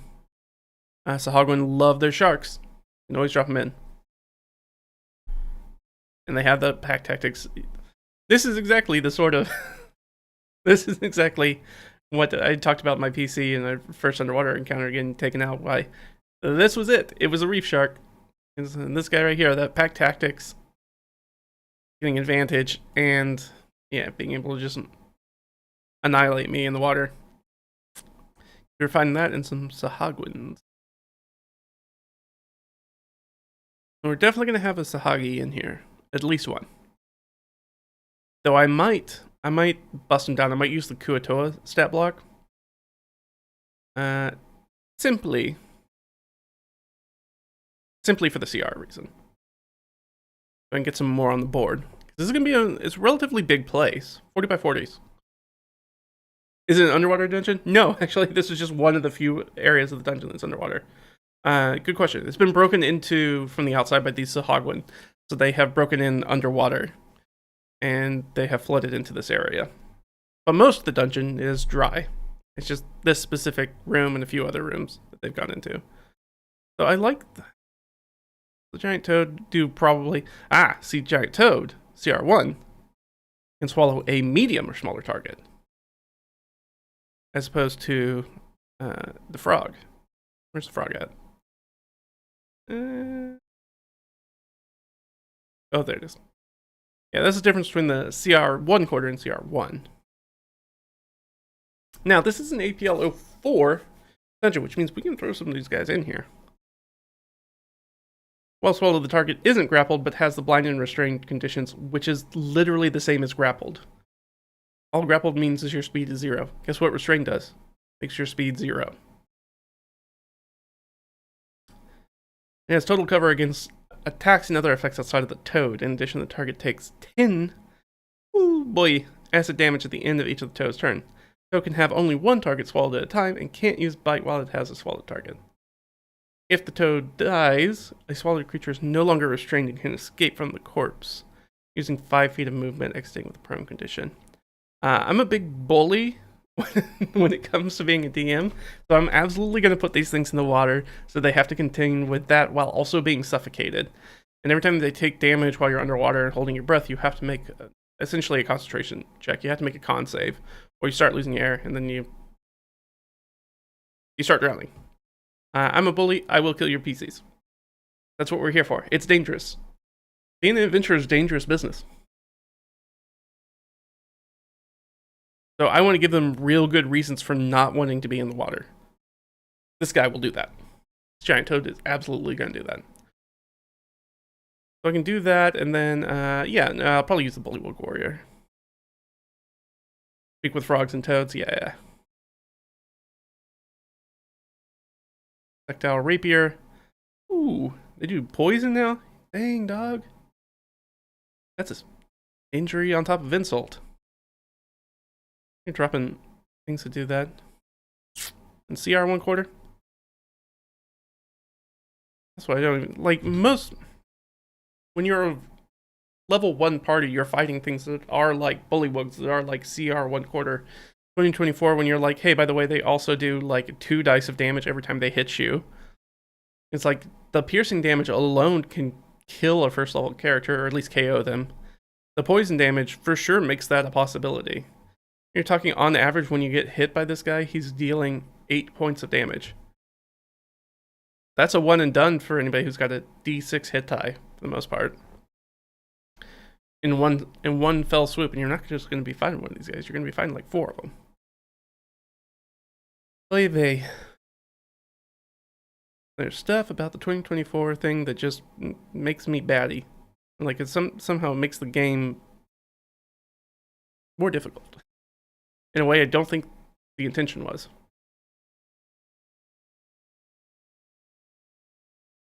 Can you add a homebrew undead shark? Yeah! An undad. An undad shark? Yeah, he's a bastard shark. He ain't got no daddy. Yeah, we could add an undead shark. I don't know if I'd do that here, because I want the Sahagwin, and I don't think the Sahagwin would raise it. And I really want the grabby stuff. What does this guy do? Where's he at? This guy had some fun stuff. Where'd they go? Kuatoa. There you are. Sunlight sensitivity. You have that sticky net. Dexterity DC 10 or larger, smaller, including a large creature. Nice. Target has the restrained condition until the net is destroyed. Ooh. Immune to bludgeoning, poison, or psychic damage. A creature can take an action to make a DC 10 strength athletics check to free itself or another creature. They're not a particularly strong party. Net within 5 feet, destroying the net on a success. Sticky shield. A creature misses the Kuatoa with melee attack using a weapon. Response, strength saving throw. The triggering creature failure, the attack's weapon sticks to the Kuatoa's shield. If the target doesn't let go of the weapon, the target has the grappled condition while the weapon is stuck. Escape DC 11. While stuck, the weapon can't be used. The target can take an action to make a strength check. Oh yeah, this is totally a. This is gonna be a big ol'. I'm gonna have these guys in there and the toad in there. We do that, and we're gonna absolutely annihilate this thing. My players are gonna be sad. Probably gonna be sad. What's a Zohagon? Sahagwin. Where are these guys? I say Sahagwin. These guys. Sahuagin. That's okay. Zohagen. Sahuagin. Or Sea Devils. So I'm going to use the Kuatoa. It's going to be one of these guys, but I'm going to use the Kuatoa stat block so that way I can throw some more guys on the board. Because I can be throwing grappled or restrained conditions and get them underwater, and I'll make this a real nightmare. Here's because I'm an awful, awful DM. And the lesson we learned is don't go in the water. Water's real bad. So we got a party size of 4. That's what we're assuming. The party level would also be 4. So we need, how many of these guys can I get? I need like we need a CR 1/4. So I can add one of these guys in. And let's go a CR1. Doesn't matter what the actual things are, I just need the CRs for balancing. So I want a high. Not that that matters. So, how many of these guys can I throw in here? Oh, I can't be using that 2024 thing. I will definitely kill them. If I throw 6 CR1s at a 4th level party, they're gonna die. Okay.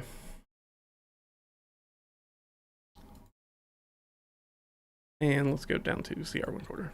I want to throw these CR 1/4 guys at them. So that way I can put some more things on the field because it's such a large area. That way I can have like little different groupings. Have groupings of like 1 toad and 2 Kuatoa with it. That'd be great. Put up in different places. How many of these guys can I give them? Yeah, I mean, like 3. That sounds right. I like 2.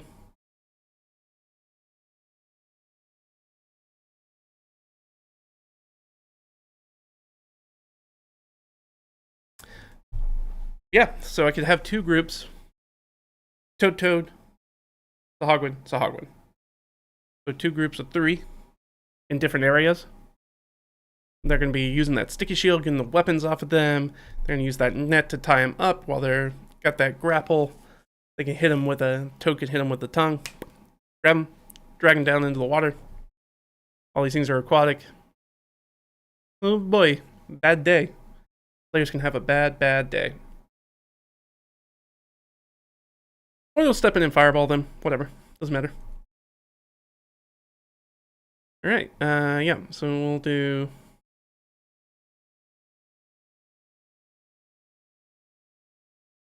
Let's put it in here. So we're going to have... Login guards.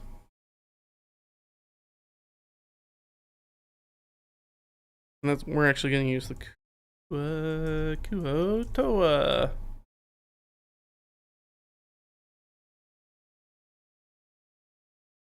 And 4. And we're going to use the giant toad. CR1. Oops, 2.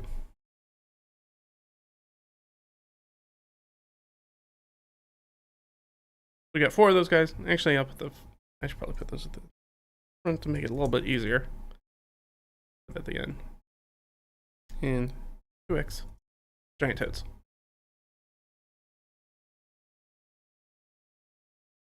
And I guess I could...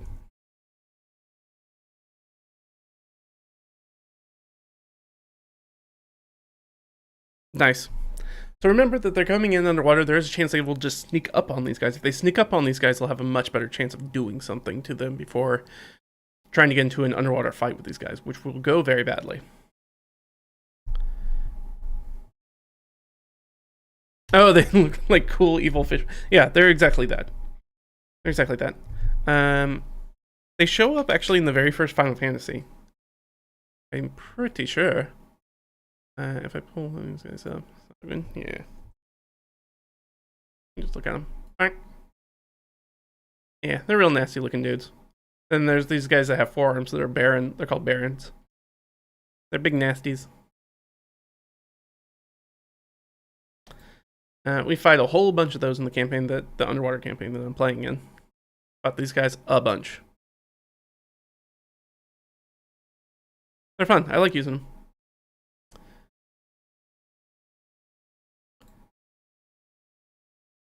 What if there's an area of undead where there is a cursed totem that is hidden and raises dead all around the dungeon and attracts them near a certain area?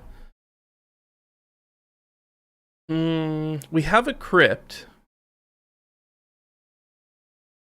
Problem is that I don't think that there's not going to be a ton of undead in there. Oh, you see our Murlocs from Warcraft? Yeah, they also look like that. Even though I think Murlocs are maybe a little bit closer to what I think of as like Kuatoa. But yeah. Fishy dudes. Area of undead where there's a cursed totem that's hidden, raises dead all around the dungeon and tracks them. Problem is, I don't think there's going to be very many dead things in this dungeon. I mean, you've got the fish skeletons that are in this room, but most of this dungeon's more abandoned than dead creatures, I think. So I don't think anything would come. Also, who would have set that up and why? I'm not sure in this dungeon. I like the idea. We can maybe use something like that with the crypt, because the crypt's going to be a very, very big, massive room. It's what, 160 by 160, so it's so huge. Huge room. And so with that being the case, like, maybe I can do something in there with that. I mean, but I also kind of want to throw giant skeletons at them, which I think will also be fun, that they can run away from, very Honey, I Shrunk the Kids kind of style. I think that will be fun. So, I haven't decided yet.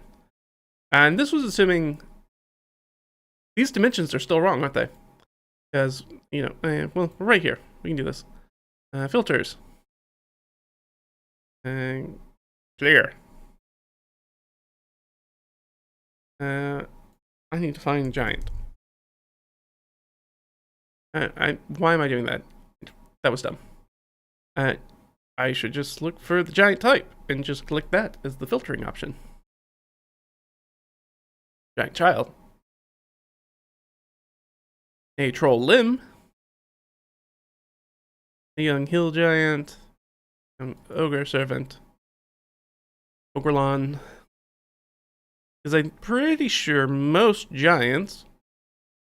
That guy's medium. Hill giants are the smallest, and I think hill giants and ogres are the only things that are large. I think after that, everything is... Nope, okay. Oh, those are the young ones. Ogre chain brute. I think once we get up into actual aquatic troll, oof. That'd be a nasty one. Yeah, because giants are technically huge, not large. So we actually have to change the dimensions again. It's even larger. Ah! Ah! So we need to, instead of, we doubled everything, and what we need to do is actually triple everything. Oy, boy. Oy, boy. While I'm thinking about that, let's do that. So this is going to be 150 by 120.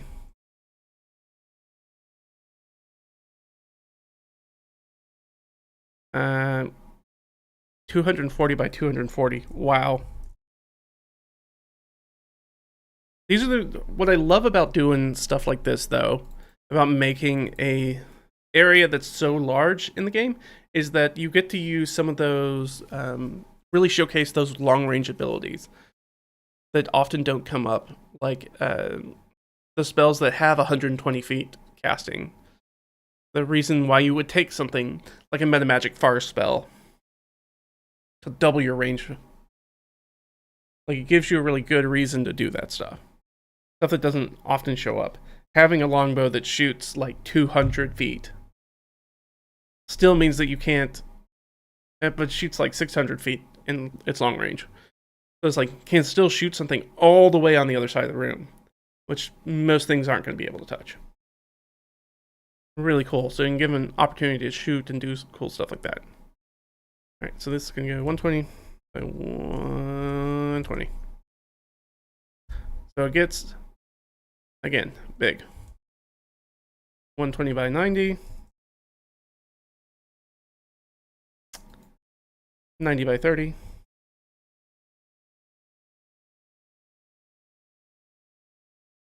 And that becomes 90 by 30.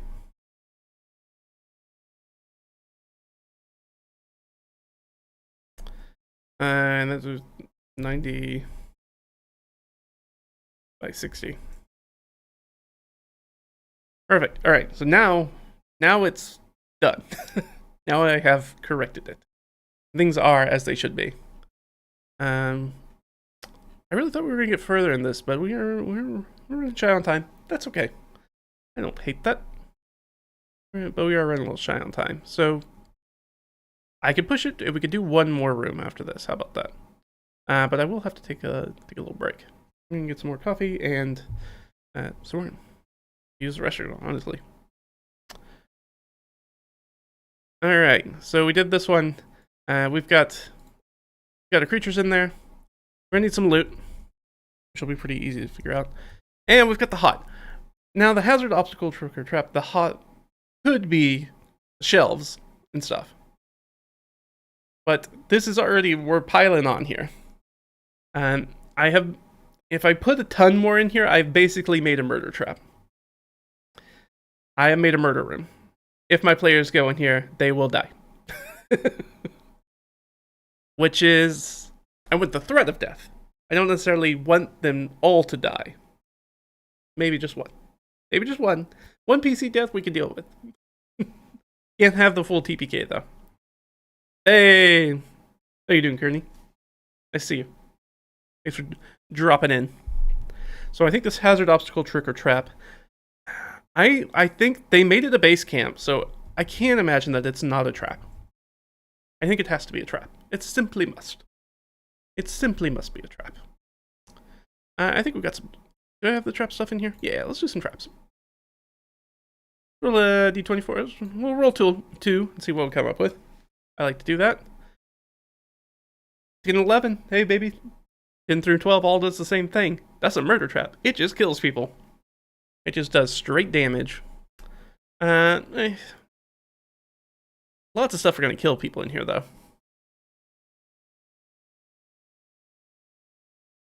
I'm good with it. I'm going to roll once more just to see if I get something fun. Something fun, like more murder. With an 11-11. All right, the Google Dice has spoken. Google says that is telling me to murder my players. Their characters. Or maybe my players too. No. All right. So she's going to do straight damage. That's fine. We can do that. Let's get a little trap trigger. What's going on with this? 3. Incorrect interaction. I'm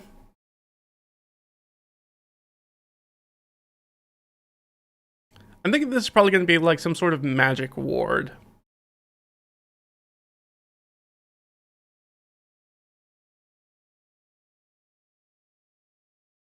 Yeah, maybe a magic ward into the complex, not out. I guess depending on which way they go. So,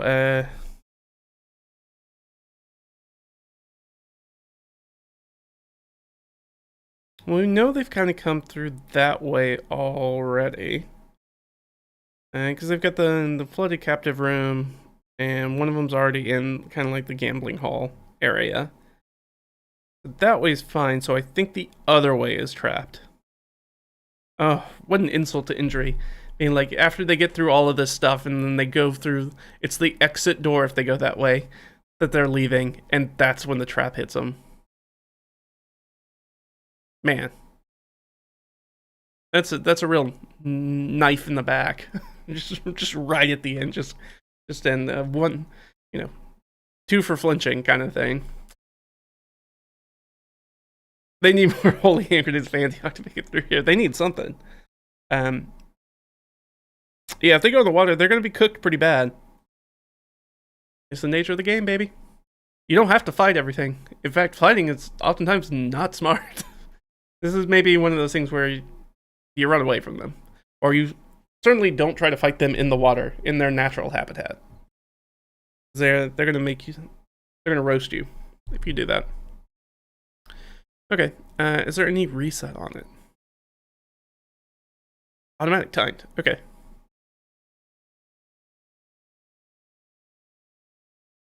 Yeah, I think it's gonna be like a standard like glyph of warding kind of magic mouth kind of thing. You speak the password.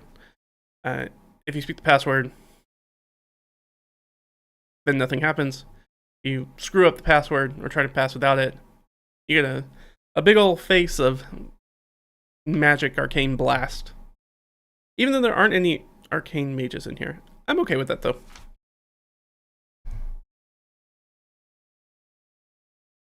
You know, we're doing it under the assumption that the Sahagwin put it up there.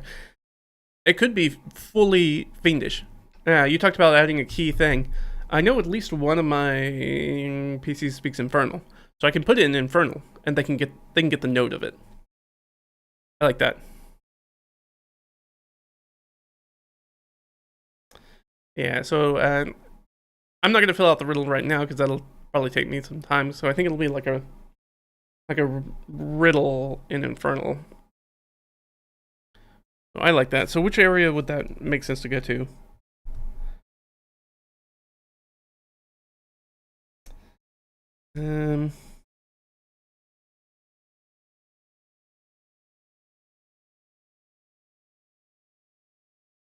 I think the major door comes in here. Yeah, I'm fine with that. So the primary doorway that comes in here from the hallway, so the one that goes to the T intersection and does not go to the other private suite. Yeah, I'm good with that. The thing is like I need to put this higher up. This is gonna have to be higher up.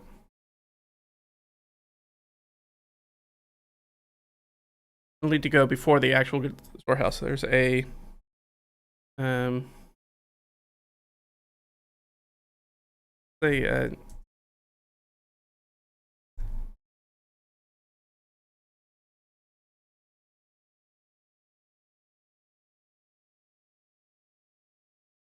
it's basically a password check.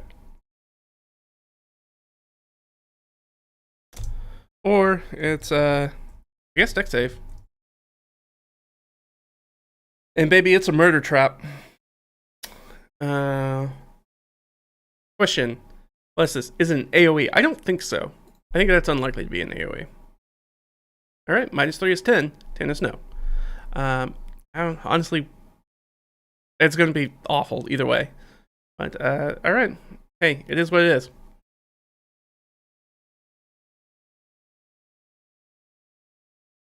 $40, 10 + 4. I guess just... we'll make it fire. This is actually good, because I might give them half damage on this, because it's underwater.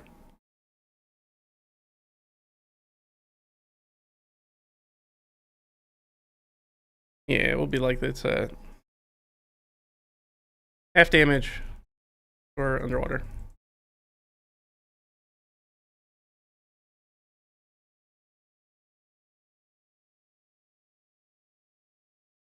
The riddle makes a bridge drop. Bam. Yeah. So I'm putting the kid gloves on a little bit because 40-10 at this level will just straight up smoke them. That'll smoke somebody.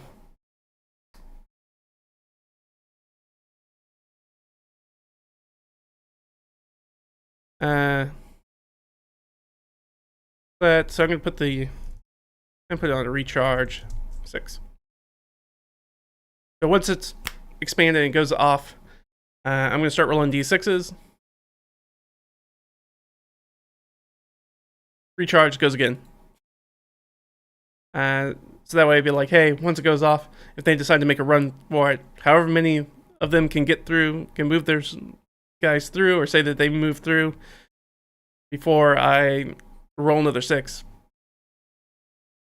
If they sit there and look at it or try to deal with that person, then somebody else probably going to get smoked. But it's really only if they try to...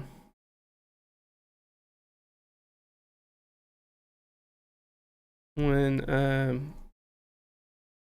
thing over and passing through doorway, they get hit with the deck save. Deck save, half damage for underwater. When the kid gloves on, so they can't walk away with taking 44 damage. It's like the highest they'll be able to take is 42 damage. They can soak that.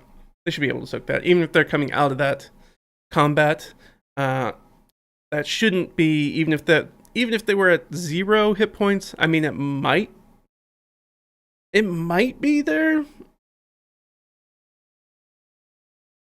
It might be their HP max right now. It wouldn't for a 4th level character, but they're 3rd level right now. So if they decide to go in there, they're under-leveled for this area. It depends on them. And that's the way my DM kind of goes, and that's the way this world works. Like, hey, not everything's appropriately leveled for you. Like the rest of the party's over here in Lavender Grove, and that's for a 2nd level party, but they're a 3rd level party, so things are even easier for them. But yeah, I mean, there's a chance they just get absolutely rock starred. They just get smoked going through here. Hey, there's a chance of that, but they can also just run away. And I told them before I started the campaign, which this is the first time that they were with me as a DM playing with this group. I mean, other than maybe like some one-shots. First time in the campaign, in like a long-term campaign that we've been running over a year now. Be like, we'll make it real clear about my DMing style. If you guys decide to run from a challenge, I will let you get away. I'm not gonna, if you get in over your heads and you guys decide to make a run for it, that's perfectly fine. I encourage you to do that. There will be times in which, like this room, like this flooded storehouse, you can easily be in over your heads and be like, we should leave, we should run. If you guys make the better part of valor to run away, I am not going to have the big bad guys chase you down and just kill you one by one. That's not fun for anybody. That's not fun for anybody. I don't want to do that. We'll avoid that. I'm going to build these guys. We got our Sahagwin guards and giant toads, which the giant toads are their stat blocks, and the Sahagwin guards, we're going to use those Kuatoas just so we can sprinkle in a few more of them. They've got more people in this fight. They've got the terrain advantage of being underwater. They've got stuff that allows them to grapple and pull people into the water. This is a bad time. And then one of the doorways has a trap on it. It's not good for you guys. Don't be here. It's almost like people don't want you here. Almost like that. The dungeons are dangerous. Don't go there. Alright, we need some loot. Let's figure out some loot. I don't think that I have the loot table. Wait, let me see. Let me see if I got loot for us. Loot, loot, loot, loot, loot, loot, loot, loot. Is it this one? Oh no, that is very much not right. What's this stupid thing called? Because I'd like to be able to roll it for you guys, well, you can see, rather than look at me looking at this. We can't do that. Yeah, it's under minor treasure. Maybe minor treasure will do it. Minor treasure. Here we go. I did indeed find it. Excellent, excellent. And let's do like 125. There we go. I know my fat head's in the way. You're just gonna, you know what? We can actually, aha, yeah. All right, that didn't do what I wanted it to do. And we want this one over here. There we go. That would be a little bit easier for you guys. In fact, we could probably. Isn't there a way to... Yeah. You can even do that. How about that? We can make this even larger. Bam! That's much better. A little weird for me to look at, but that's okay. I am willing to take that sacrifice. Alright. So we need some treasure. Roll them! In! Very good. Very good. Pocket contents. Pocket contents. Okay, 2 trade goods and pocket contents. I can deal with that. Okay. Good.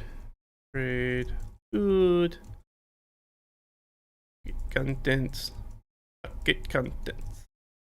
Easy. Let's do the pocket contents first, because that one's super easy. Technically a D66 table, but roll it. Get out of here. I don't need you.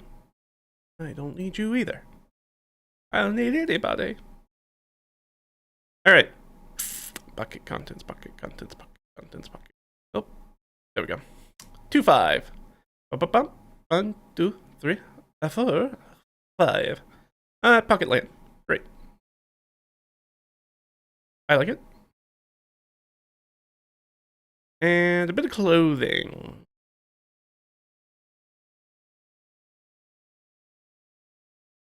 Okay. I like it. These are the things that they find that could be something. Alright, so they find a pocket lamp, and they find clothing. Let's, for funsies, go over here. One of the D6 for myself. 4, okay. 7, alright. I don't know.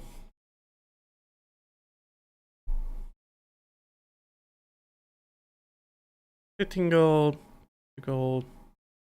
Designer clothes. Desert clothes?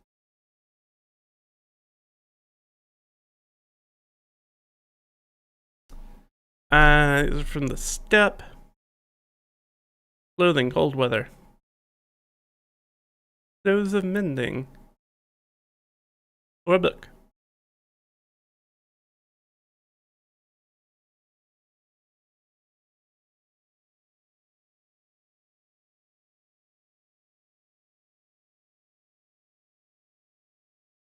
I do not know. This is a weird creature. Alright, anyways, they find some clothes. Well, you know. It could be a very specific piece of clothing. Perhaps a fancy hat. I'd give him a fancy hat. Let's say a fancy hat. And so we'll make it fancy hat with about 7 Gs.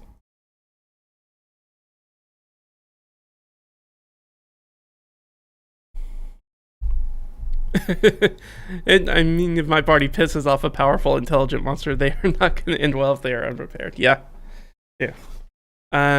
Yes. My players have struggled with me as a DM a little bit because, you know, the bad guys are in it to win it. They want to fight. If fight's coming, and they'll run away, which is the thing. I use a morale system. They will often run away. This Hogwind will definitely run away if they're getting the bad end of the deal. If they're getting the raw end, they'll disappear out through that breach of the wall, and they'll be out of the dungeon. Easily. Or, you know, if the party pushes them around, they can actually push them to the point where they might run through the trap and activate the trap on themselves accidentally. Which would be funny, but it's really only entrance. It's like a security measure for the storehouse for people coming in and thieving, I assume. That's how I'm interpreting that. I should probably...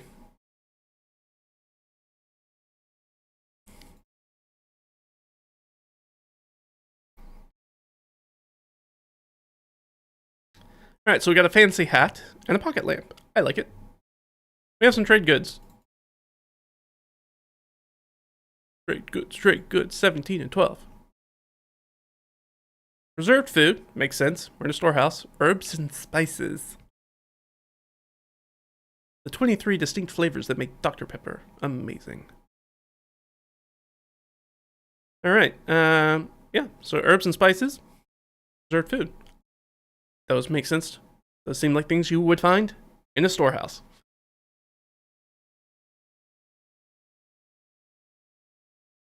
I do this stuff all the time where I'm like, the way that I roll treasure is I often don't give the party a ton of pecuniary, like, hard cash.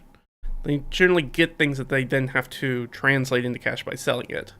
So it's like you gotta lug stuff around and get it out of the dungeon and back to town and sell it to somebody. Find somebody to sell it and then sell it.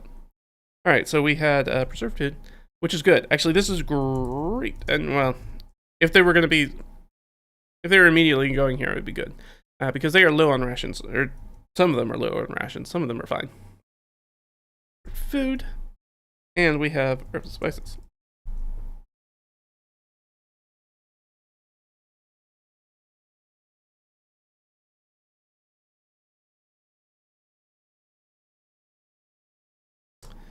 I was thinking maybe I would trade out pocket lamp for something. No, pocket lamp's fine. That makes sense. I need something that can survive being underwater, and the pocket lamp should be able to do that.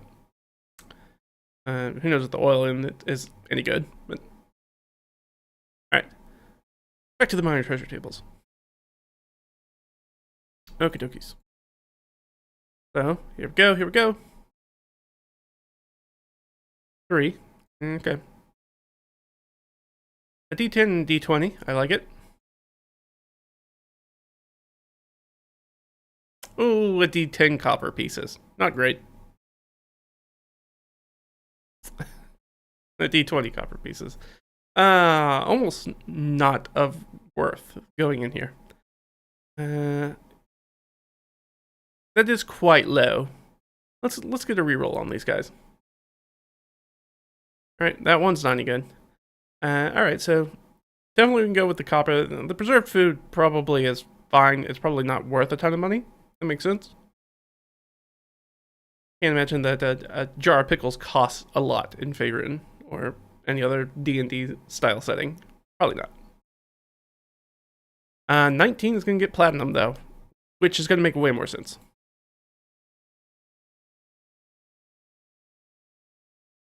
Whee. 4 copper. Great. Yep.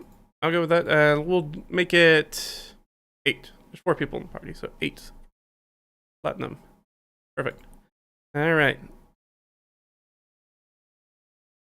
I just clicked on the wrong thing. That's why. Preserved food, which was worth, what, like 7 coppers? So, not really. Those sort of things, sometimes you find treasure and it's like, it's not even worth carrying around with us. But the herbs and spices, whoo boys. So that'll be essentially 80 G's worth. 80 gold's worth. Makes sense, herbs and spices are exceedingly expensive. Especially in this sort of anachronistic, feudal, medieval kind of style of gameplay, which is a little bit lower fantasy, a little bit more grounded in reality. It was like medieval spices, very expensive. Oh gosh. Man, I just totally blanked on the name. What is the name of the stupid anime that's about, like, basically mercantile economics?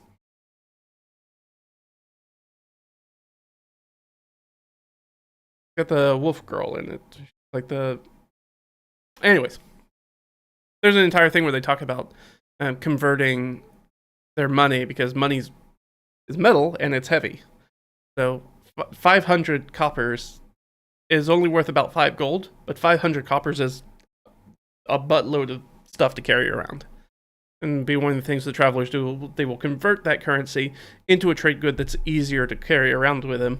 Something expensive, like herbs and spices, which tend to be very light, but also worth a lot. They can pick up like some saffron or ginger or pepper or anything like that. And it was like, it doesn't weigh a lot, but it is worth a lot of money, which makes it very easy to travel around with. And it's always in demand. Somebody's always willing to buy it. All right, perfect. So that is, this guy's done. There was a lot of stuff in this room. That's one of the reasons it took us such a long time. There's a lot of stuff going on in this room. Might be a pain in the butt to play it. I don't know yet. We've got basically stuff coming in every direction in here. So, I'm going to take that short break. We're going to do one more. I want to do something easy, though. Maybe we'll do this Merregon suite. There's basically nothing going on in this room. We'll make it nice and easy. And move on from there. Or we can do the armory. The armory's got some stuff in it. Yeah, let's do the armory. We'll do the armory. So we're going to come back and we'll do the armory. So, you guys hang on. I'm going to go refill my coffee, and I'll be back in just a few minutes. All right?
Alright, I am back with my deep dark decoction.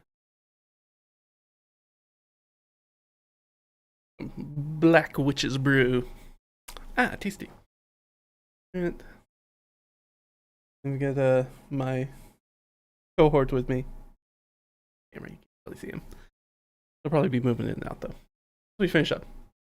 Alright, let's do our, there it goes. Let's do this armory. So we got it 120 by 120. It's fully giantified.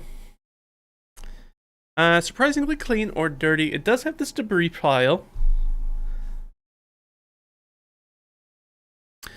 Which do we think is more interesting? Is it more interesting if it's...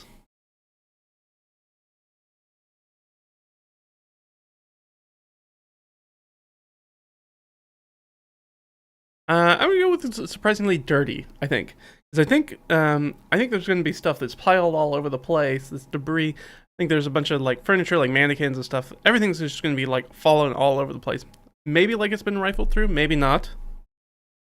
And we have that oil. I'm thinking I want to take that oil and I want to put that on the ground. I want to have like a transporter style fight where there's like a bunch of slipping and sliding all over the place, and we're gonna get into a little tussle potentially in this room. So, who do we put in this room? Now we have the Sahagwin. That's kind of a clear thing. We don't really have anything else that's going on over here. It could be a fiend, which the Sahagwins are also fiends now, at least in 2024. They used to be monstrosities, I think, but they are. I'm gonna double check. I'm pretty sure they're the Higgins. Again, I am pretty sure that they are now fiends. This one says that's from 20. Yeah, medium fiends. So even the 2024 rules, this is Exandria? No, Exploring Eberron. Okay, so even the Eberron rules have a totally different thing. Did the Eberron rules come out in 2024 before the new 2024 stuff or after? I can't remember. I think maybe before. Maybe that's why. They have creature type as humanoid, and Sahagwin have never been humanoid. I think even in the old ones they were. No, they were. I thought that they were monstrosities. Nope, they're humanoids.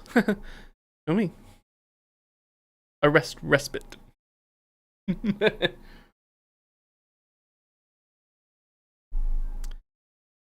Yes. All right. So we need a creature to put in here. So fiends are a good one. I like fiends. There's a part of me I'm always tempted anytime that I have an armory or anything like that that's in a dungeon. I'm always tempted to put an animated armor in there, or like flying swords or something, because they're so much fun and you don't get to use them all that often. But let's see what we got. Let's give us some options. Not those.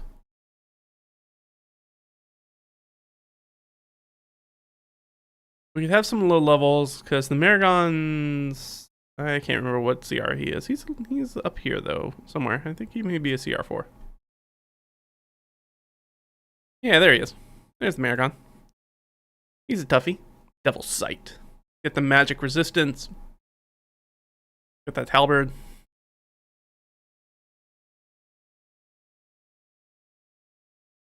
Yeah, I mean, he's gonna be a tough guy. He's a loyal bodyguard. When another fiend within 5 feet of the Merregon is hit by an attack roll, the Merregon causes itself to be hit instead.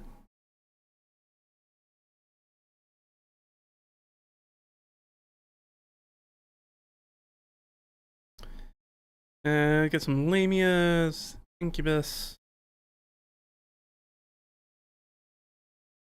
Oh, bow. Bows are fun. We can't throw anything CR4 in there. That would be silly. Could be a Warforged. Well, yeah. I don't know. What seems good? Swarm of Larva. Stone Cursed. Already got one of those going on. Ooh, I have one of these already going on in my campaign.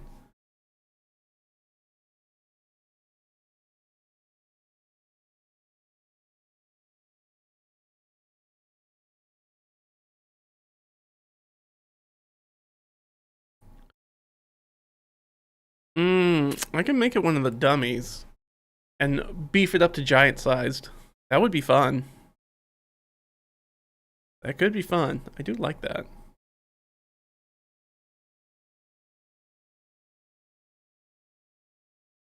Empyrean Iota.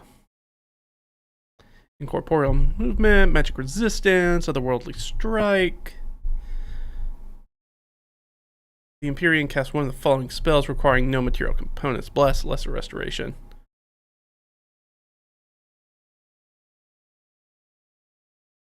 Ooh, a damaged flesh golem. Oh, those could be fun.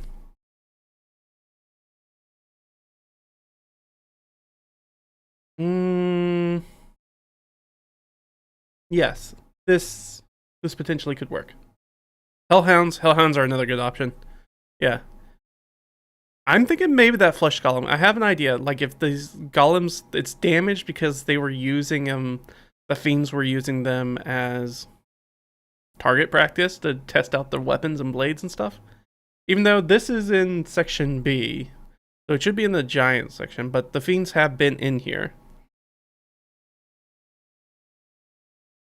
And they have that aversion to fire. The golem's weapon attacks are magical, and it has resistance against spells and other magical effects. Lightning absorption, immutable form.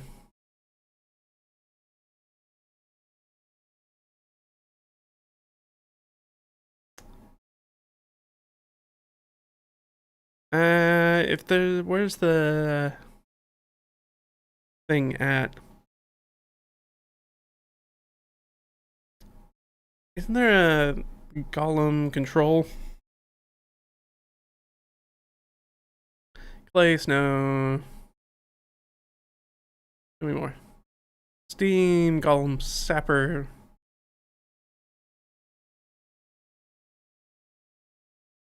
Is it the manual of golems that I'm thinking of? Or no, that's how you make them. No. I thought there was like an item that was like a... Well, maybe that's not in...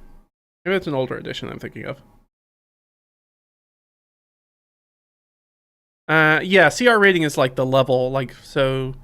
The PCs have... The player characters have levels 1 to 20. And the monsters have CR, which is challenge rating. Which is kind of like level, but also isn't like level, and is not only marginally useful because there is a high variability in how difficult or deadly or effective a creature might be, a monster might be, within the same CR. Like, I mean, we can look at these, like, halves right here, and we'll probably find something. Swarm of Books. 12 AC, 22 hit points. Resistances to BSP, which is pretty bad. Immune to a whole bunch of stuff. Has blind sight. Can occupy his thing. But it really doesn't do a ton of damage. 2d4 bludgeoning damage. Or 1d4 once it's at half its hit points. And if we compare that to probably something else, like probably the Metal Lost is probably pretty bad. AC 16, hit points 24. Immune to poison, psychic, charm, frightened, all the good stuff. Dark Vision, it's going to do that, and it's going to do 1d6 plus 3d6 poison damage on failed save. So yeah, I mean, it's kind of all over the place when it comes to CR. Those Swarm of Books could be fun. We could make that like a Swarm of Weapon and a Carrionet.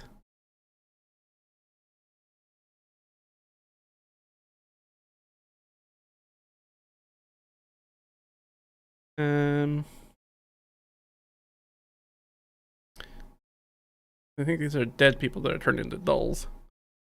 That would make sense for Ravenloft. Yeah. I could just make them straight up scarecrows too.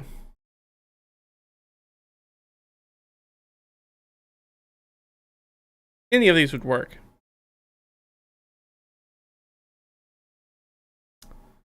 Is there anything in here that's like... Can I do size? Resistances, immunities, traits, actions, reactions, spellcasting type. I don't think there's a way I can sort by size, is there? Well, that's unfortunate. I'd like to be able to do that.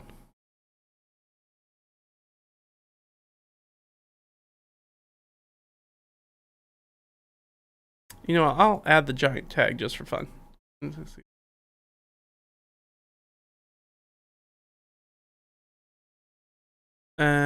Tiny fiends. Ooh. How big is the armory? That's a good question. The armory's pretty. I mean, everything's giant fight, so it's very large. Surprisingly, 30. Um,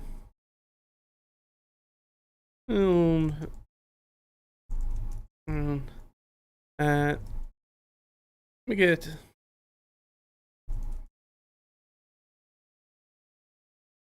checked or move full speed. I think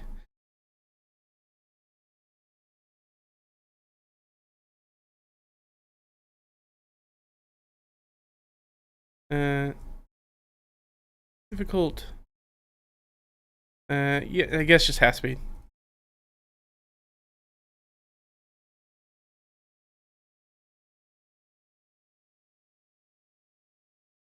I'll check. So the idea being here with the oil is that they have to make, if somebody wants to take their full move, which again this place is huge, they want to take their full move or anything that's that or dash or anything like that, they have to make this acrobatics check. If they don't, they're gonna fall flat on their face.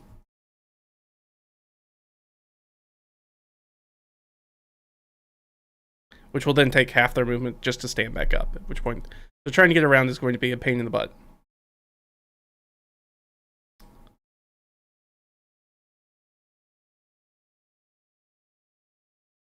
Let's say move half speed.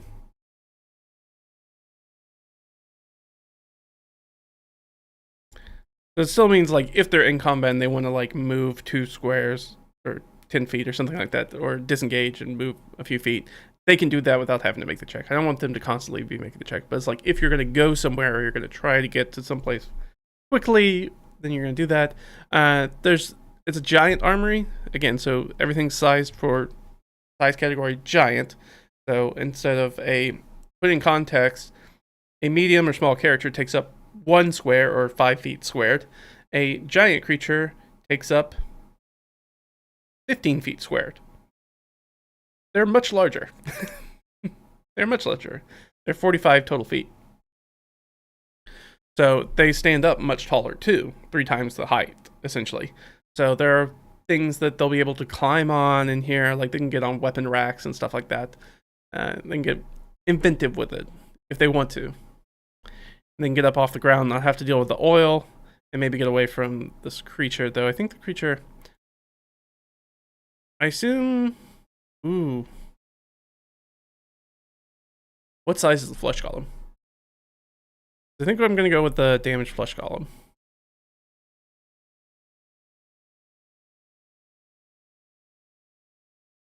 Fiend flesh. I want this damaged flesh golem because I want to put a few of them in here. They're medium. Okay. I want them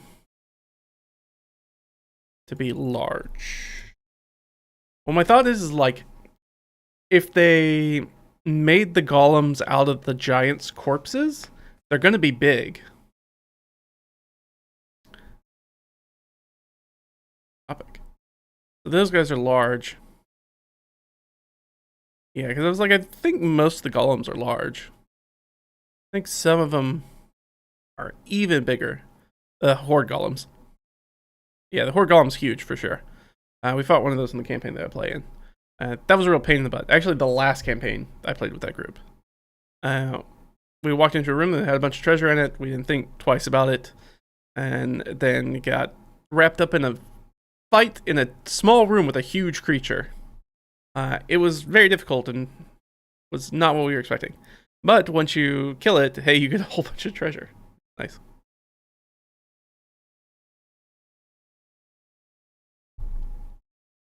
And it takes your money, right? Yeah. It's a fun little thing.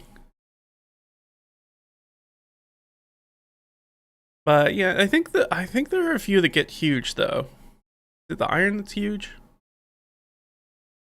No, I thought some of them got big. Large. Yeah, maybe they're all just large. That's fine. I want to make it huge. Because I think that makes the most sense for this. So, the only thing I really need to change to do that is change their hit points. Their hit points will go up, because they'll go from that D8 hit die right here. Because D8 is technically the like standard size for a medium creature for how many hit points they have. And if we bump it up, I think most giants have D12s, I think.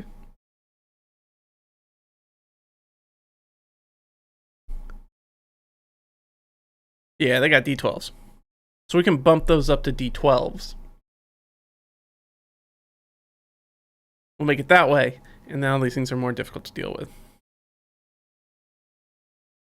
And I'm thinking maybe I'll make like... Oh, you know what I could do? Where's the stupid troll thing? Yeah, yes, now it's working. Now I've got it. George, I think he's got it. We can put some limbs in there. Some parts that have already been hacked off, but are still working. So troll limbs do that, because troll limbs are weird. We're not going to worry too much. I'm not going to worry about the regeneration aspect of them. Which means I'll probably give them a few more hit points. Well, I don't know. There's CR. I'll look at some other CR 1/2 things to think about, because that's not a lot of hit points for a CR 1/2 creature. You know what? I have some CR 1/2s right here. Right. CR 1/2s. CR. Helps if I write the CR down, which I didn't. Some of these, the pirate CR1 has 33 hit points. That's quite a bit. Acolyte, Strider, I don't know, kind of in the same area, I guess. Here we go. So creatures of 1/4 CR have like 11. The Thug is a 1/2, and he has 32 hit points, but he's also pretty beefy. So I might double their hit points to make them hit points 28. Or actually, what I can do, I'll just give them 15, which is doubling their hit. That's doubling their hit points, dude. Yes, it is. I have done the math the hard way, because presumably most combats last about 3 to 4 rounds, which means their regeneration is going to get off probably, assuming that nobody hit it with fire, because that's the thing that stops it, or acid. They would get 3 rounds of their 5 hit points back, which would be 15, which is doubles their hit points. We'll just give them 30 hit points. How about that? Actually, I'll give them 28. That sounds good. But I can make these troll limbs. I drop in the troll limbs and be like, oh, they're flopping around, and I'll make those medium. Not small giant, as this says. What does that mean, small giant? I mean, trolls are giants. This is a typo, I think. So I'll move them from that. That will actually change their... That'll change their thing anyways. Well, I mean, no, I don't have to do that, because the trolls are already giant. Trolls are already giant. Oh no, they're large. Okay, so I'd beef them up 1 to be giant. Sorry, that's small size. Giant is the type. I understand how to read that stat block now. That was confusing. Feels like there should be parentheses or something in there to differentiate it. Yeah. Oh, the Horde Golem. Yeah, it takes your money. It's super evil. Yeah, it takes your stuff. So if it's tough and you have to run away from the Horde Golem, you just lose things. And there are monsters, and I've played as DM that have monsters. If some monsters have different motives, if their motive is not to kill the PCs, because there could be plenty of reasons that's not their primary goal in life. If they're just trying to steal stuff from the PCs, they'll be like trying to, grab weapons off of them, or grab their backpacks, or run off with their supplies, or all sorts of weird stuff. That can always be more fun Just a standard fight. Okay, so we're gonna do troll limbs. We're gonna give them some more hit points. I don't think that's gonna be enough to change the CR of them or the size of them. That'll be fine. So it'll basically go from 4d6 to 8d8, which would be 64. Cut that in half, 32. Right about where we want to be. I'll probably bust it down. Just make it 30. Just for ease of use. And then everything else about this can stay the same. And their speed can stay the same. I might give them an extra 5 feet of movement, just because they're big. I don't have to do that. The limb regains 5 hit points. The troll spawn limb uncannily has the same statistics as a whole troll. If the limb isn't destroyed within 24 hours, roll 1d12. On 12, the limb turns into a troll, otherwise the limb withers away. Okay, none of that's important, but I will have to take the stuff that affects golems and move it over to here, because the golems are immune to a bunch of stuff, or resistant to a bunch of stuff. Like, these guys are immune: lightning, poison, bludgeoning, piercing, slashing, from non-magical attacks that aren't adamantine, charmed, exhausted, frightened, paralyzed, petrified, poisoned. They have dark vision, which for some reason the limb will have. Okay. Understands the language of its creator, which is going to be infernal. They can't speak. They have an aversion to fire for obvious reasons. This is, by the way, the flesh golem is basically a Frankenstein monster, if that wasn't clear. They're Frankenstein's monster. They're stitched together like corpse that's been reanimated.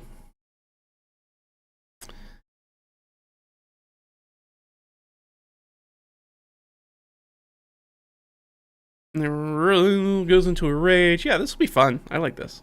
It'll be fun.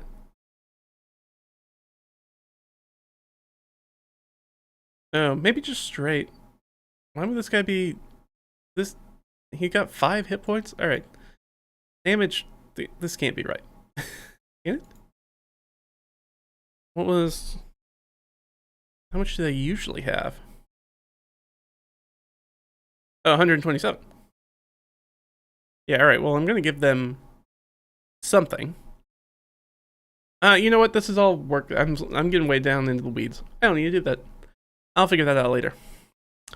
But yeah, we'll put that into the armory. So the creatures, we just need to balance the encounter. Let's balance the encounter. So the damaged flesh golem only has 5 hit points. That just feels like it can't be right. What is the CR for this guy? It's a CR1, 5 hit points. I mean, he is technically immune to non-magical attacks. But there are people in the party who have magic weapons. Alright, I mean, whatever. I might give them more. Like, this 11d8 plus 44 doesn't make sense. That doesn't add up to that. And it's got a different thing, so 15d8. I mean, 11d8 plus... Why is it plus 44? Where are you getting plus 44 from? That's insane. You can't have plus 44 and then be like, it has 5 hit points. It has to have... like, at a minimum, it has to have 55 hit points. I'm getting way down the weeds. I figured that out outside. I like it, and I'm going to use it. It's going to be weird. I'm going to have to do some stuff. What I'll probably have to do is I may have to go grab a different stat block that was going to make more sense, and then I'll just swap it out. But this guy is a CR1, and the troll limbs are CR1 halves. Okay. So we've got a CR1 in here, but we need a CR1 half. We need a 1 half. Give you a 1 half. Sure. Lightning method it is. No. Give me the lightning method.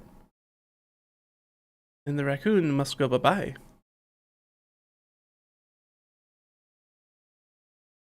Alright, so that's too many. So if I do 1, I can start loading them up. I think it maybe makes more sense to have. Yeah, so I'll have like 2 generally full ones of these flesh golems that they've been using for like target practice and testing their weapons testing essentially. And then one that's been like trisected. It's in like 3 pieces. It's still like pulling itself around and trying to attack people. I like it. So we're gonna have, so in the summary, we're gonna put, oops, those are CR01 and 3 pro limbs. And again, that's stuff I will change once we get there, because this, I'm gonna have to cook a little bit on those guys, just to make the stat blocks work. That's okay. I'm not afraid of doing that. I know enough about the game that I feel very comfortable messing around with monsters. If I didn't do that, I would just look for a different monster of equitable level or equitable CR, and then probably something that's maybe kind of like in the same vein, that's kind of a big, beefy, just smack 'em kind of monster. Maybe something that's like in the beast category, and just swap out, just pull all that golem and from gobbledygook about their immunities and resistances and the berserkness, and pull that in. I think that the limbs are just going to fully be in berserk all the time. They're going to be kind of not... they're a danger to everything in the room. They're not just a danger. If I did that, I could maybe do another flesh golem. But we won't.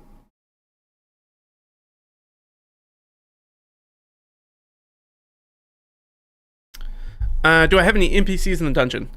Technically, there are a bunch of NPCs in the dungeon right now. All the Vegemen are in there. There's like dozens of them in there, but they're all in one specific area of hallway. Otherwise, the Sahagwins are there. Just because they have monsters doesn't mean that they have to be monsters or they have to be fought. They could totally rock up here, and there are the Sahagwin that are earlier in there, not in the flooded storehouse, but are up here in this area. These guards that are cleaning fish, or these ones that are drinking this black tar hooch at the bar, they can try to talk to any of these people.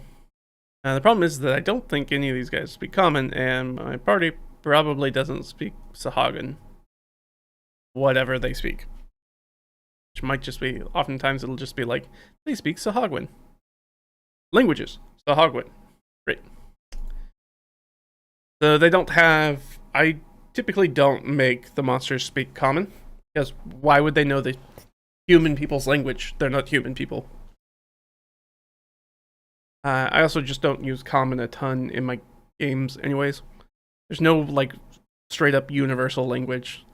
There's some like lingua francas that like people can figure out how to get by and communicate with each other, but there's not just like one common language that dominates everything. At which point you'd be like, why would we have any other languages then if we all speak one language? Okay. So.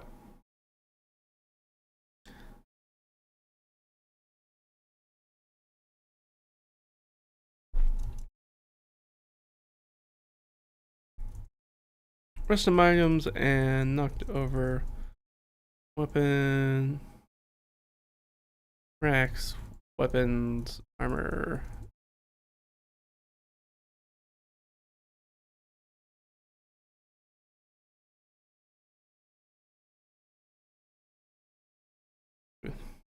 Giant. Remind myself and remind my players that, hey, these things are giant, which means like you can't pick them up. But again, like if they want to go pick up and be like, can I pick up a something like a dagger, a giant dagger, and use it as like a long sword or a two-hander sword? Can I do that? And I'd be like, yeah, sure, that'll work for that.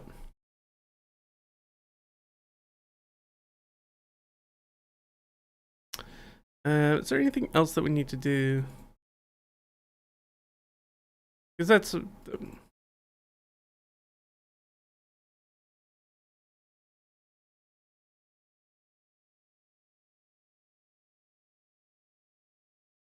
gonna be like a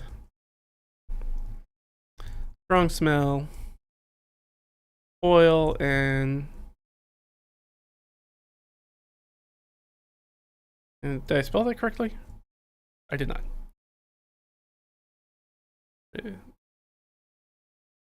Oh, I put the D in the wrong place. That's fine. Formaldehyde. The formaldehyde obviously is going to be those golems.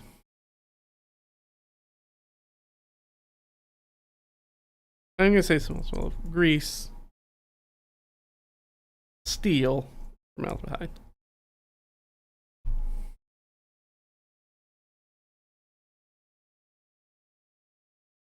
I'll say iron instead. Iron smell.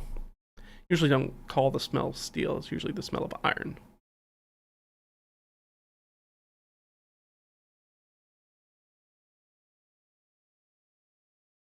Perfect. I don't think we need to add anything else.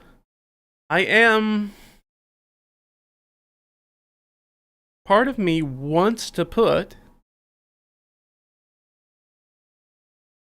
some piece of loot in here, because I know that they're going to be expecting loot in the armory.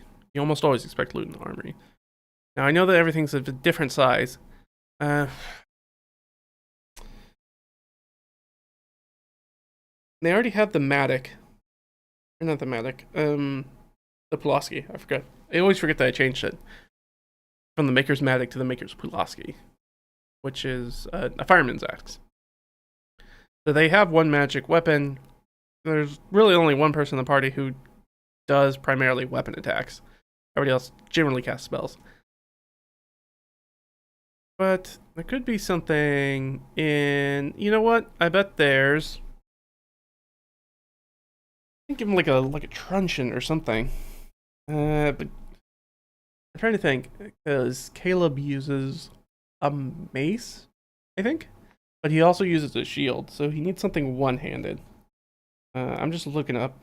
I don't know why I'm doing this. There's an entire weapons table. Let's just look at the weapons table,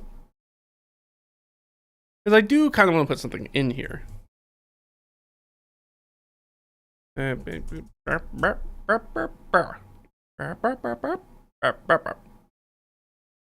should be a table. There we go. Bam. Let's just go look at the table. So I need something. He's a cleric, so he can only use simple stuff, and he pretty much needs to use bludgeoning things. It's a weird thing that D&D has had for a very long time. Originally, clerics could not use bladed weapons. They no longer have that restriction, and they haven't had that restriction for many editions in many, many years. But they still kind of gently encourage that play. So I believe he has a mace. There's a D6 bludgeoning. I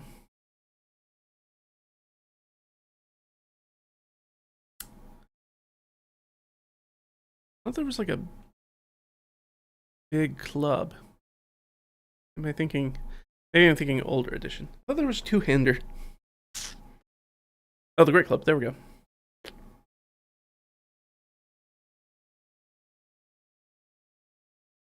So I could take what is essentially like a giant's truncheon and turn it into a great club.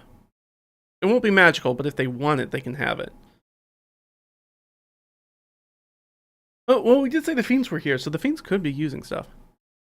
I bet there's some nasty fiend weapons. Or like a devil. I bet there's some items. Yeah. Devil mask. That's fun. BCR. Chain devil gloves.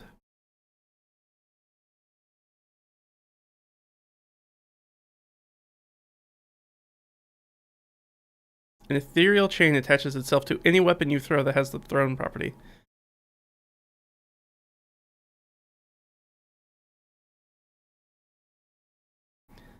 Held by a creature, or if you're more than 60 feet away from it, you can have up to 4 of these chains at any time. As an action, you can cause these chains to suddenly retract and pull an attached weapon with them. Any creature within the path of one or more of the chains must make a DC 15 Dex saving throw. On a failed save, a creature takes force damage equal to the damage die of the thrown weapon. A solid object or wall blocks the path of the retracted chain weapon. Retracted weapon lands harmlessly at your feet or in an open hand if it reaches you. Well, I'm certainly not giving them the Helm of Devil command. The chain devil gloves are pretty sweet though. I might just drop those in.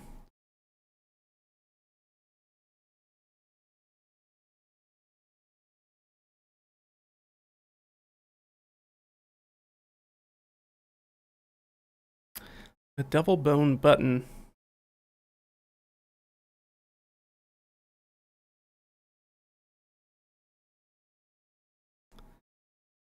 When you fail a saving throw while wearing the button, you can choose to succeed instead. Oh, that's really very nice.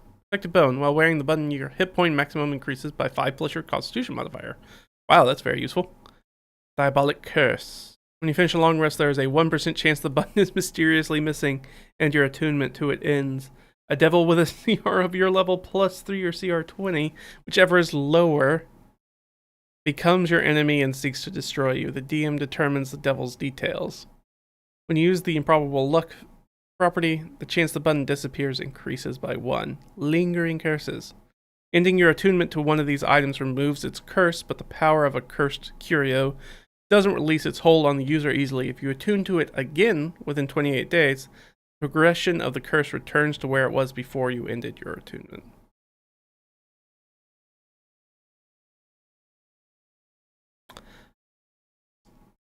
I like it. It's super useful, and we definitely have a PC. It's useful for any PC, but definitely has somebody who would very much like it. It gives you hit points and that ability to feel like those are really good benefits. But there is that 1% chance it just goes missing, and the devil, a CR of your level plus 3 or CR 20, whichever is lower.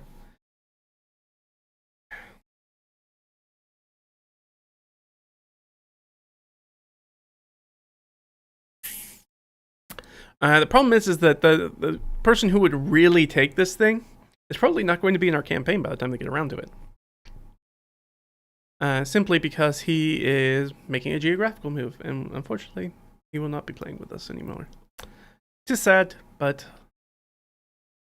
life gets in the way of D&D a lot. So, not the first time I've had a group fall, somebody leave a group because they had to move or whatever. Or started a D&D group because somebody had moved because they just showed up and were looking for people to play with. That happens a lot too. I had a guy who played in a great campaign with a great group, and then the DM was like, "Hey, sorry, I got called back from reserves and I'm going back into active military service." And we only played with that guy for like a month and a half. It was a ton of fun. Really loved the guy and really loved playing with him. But he was like, "Yeah, I got called back to duty, so I'm shipping out." So we're like, "Oh, okay." And many years ago. I like that double button. That's pretty dope. Like I said, but the person who wants to take that is probably not going to have a chance to get to it. Even though it's super useful for everybody. Yep. These chain devil gloves are also very cool.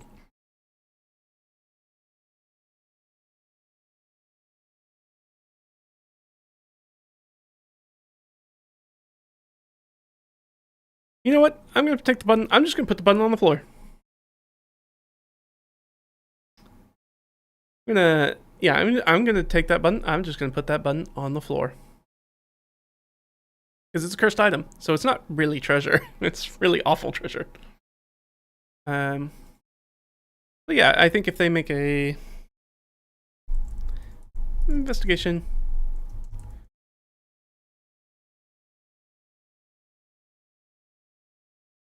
Double bone button. I'll have it like it's on the floor, like under something. That way there was something in here, but it's not a weapon or something like that. And I'll still give them and they'll still have the opportunity to, they can choose a 1d4 weapon.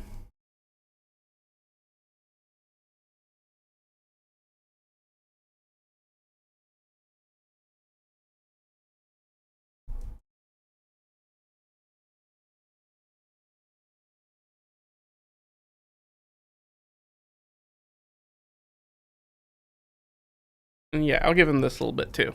They can choose a D4 sized weapon. So if we look at our weapons, there's not a lot of them. But they can find a club, or a dagger, or a light hammer, or a sickle, or a dart, or a sling. Somebody might take it for the sling, honestly. Though I think sling is still dexterity, yeah.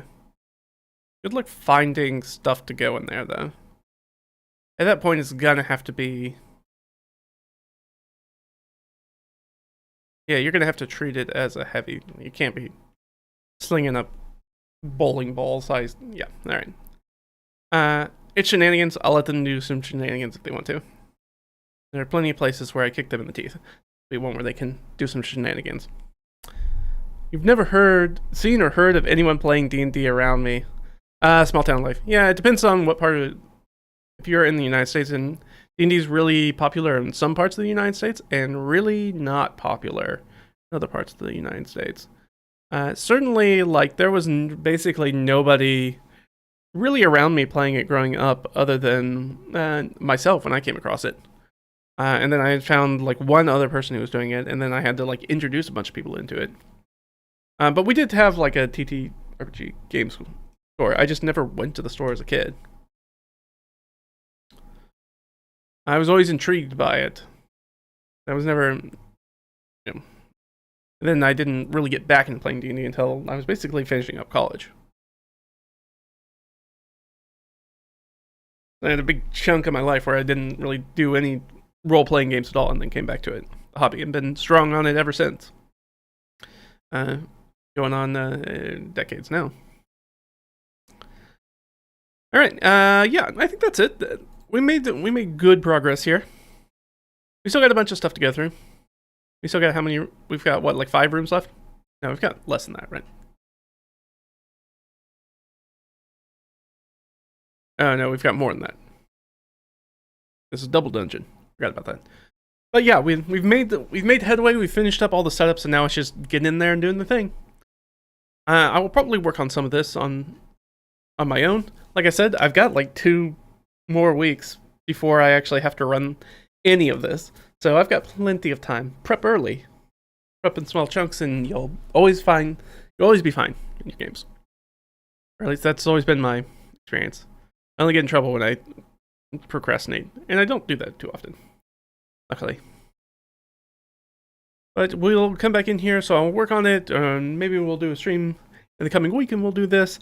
After this, I'm going to hang out for a little bit, and then I may play some Kingdom Come Deliverance. Who knows? If I'm feeling froggy, we'll see how I feel. I might stream some of it, so check out. I'll stream it over on my other YouTube channel, which is the Fiendish Sundries channel, which I think that information's in the description. If it's not, we can just look it up real quick. How about that? Here. I don't know what this can pull up when I... Or if you're on, it's the same Twitch, if you're watching on Twitch.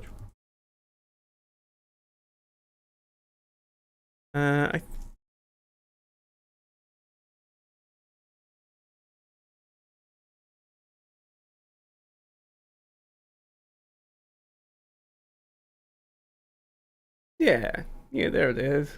There it is. We got it. The Fiendish Sundry channel, so you can go check that out.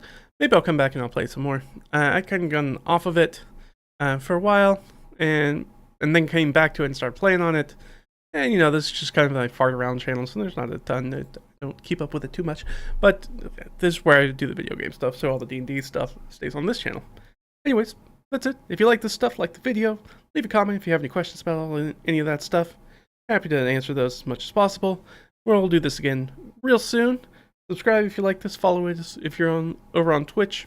Same deal, whichever platform you prefer. And we'll see you real soon. Alright, guys? We'll see you then. Bye.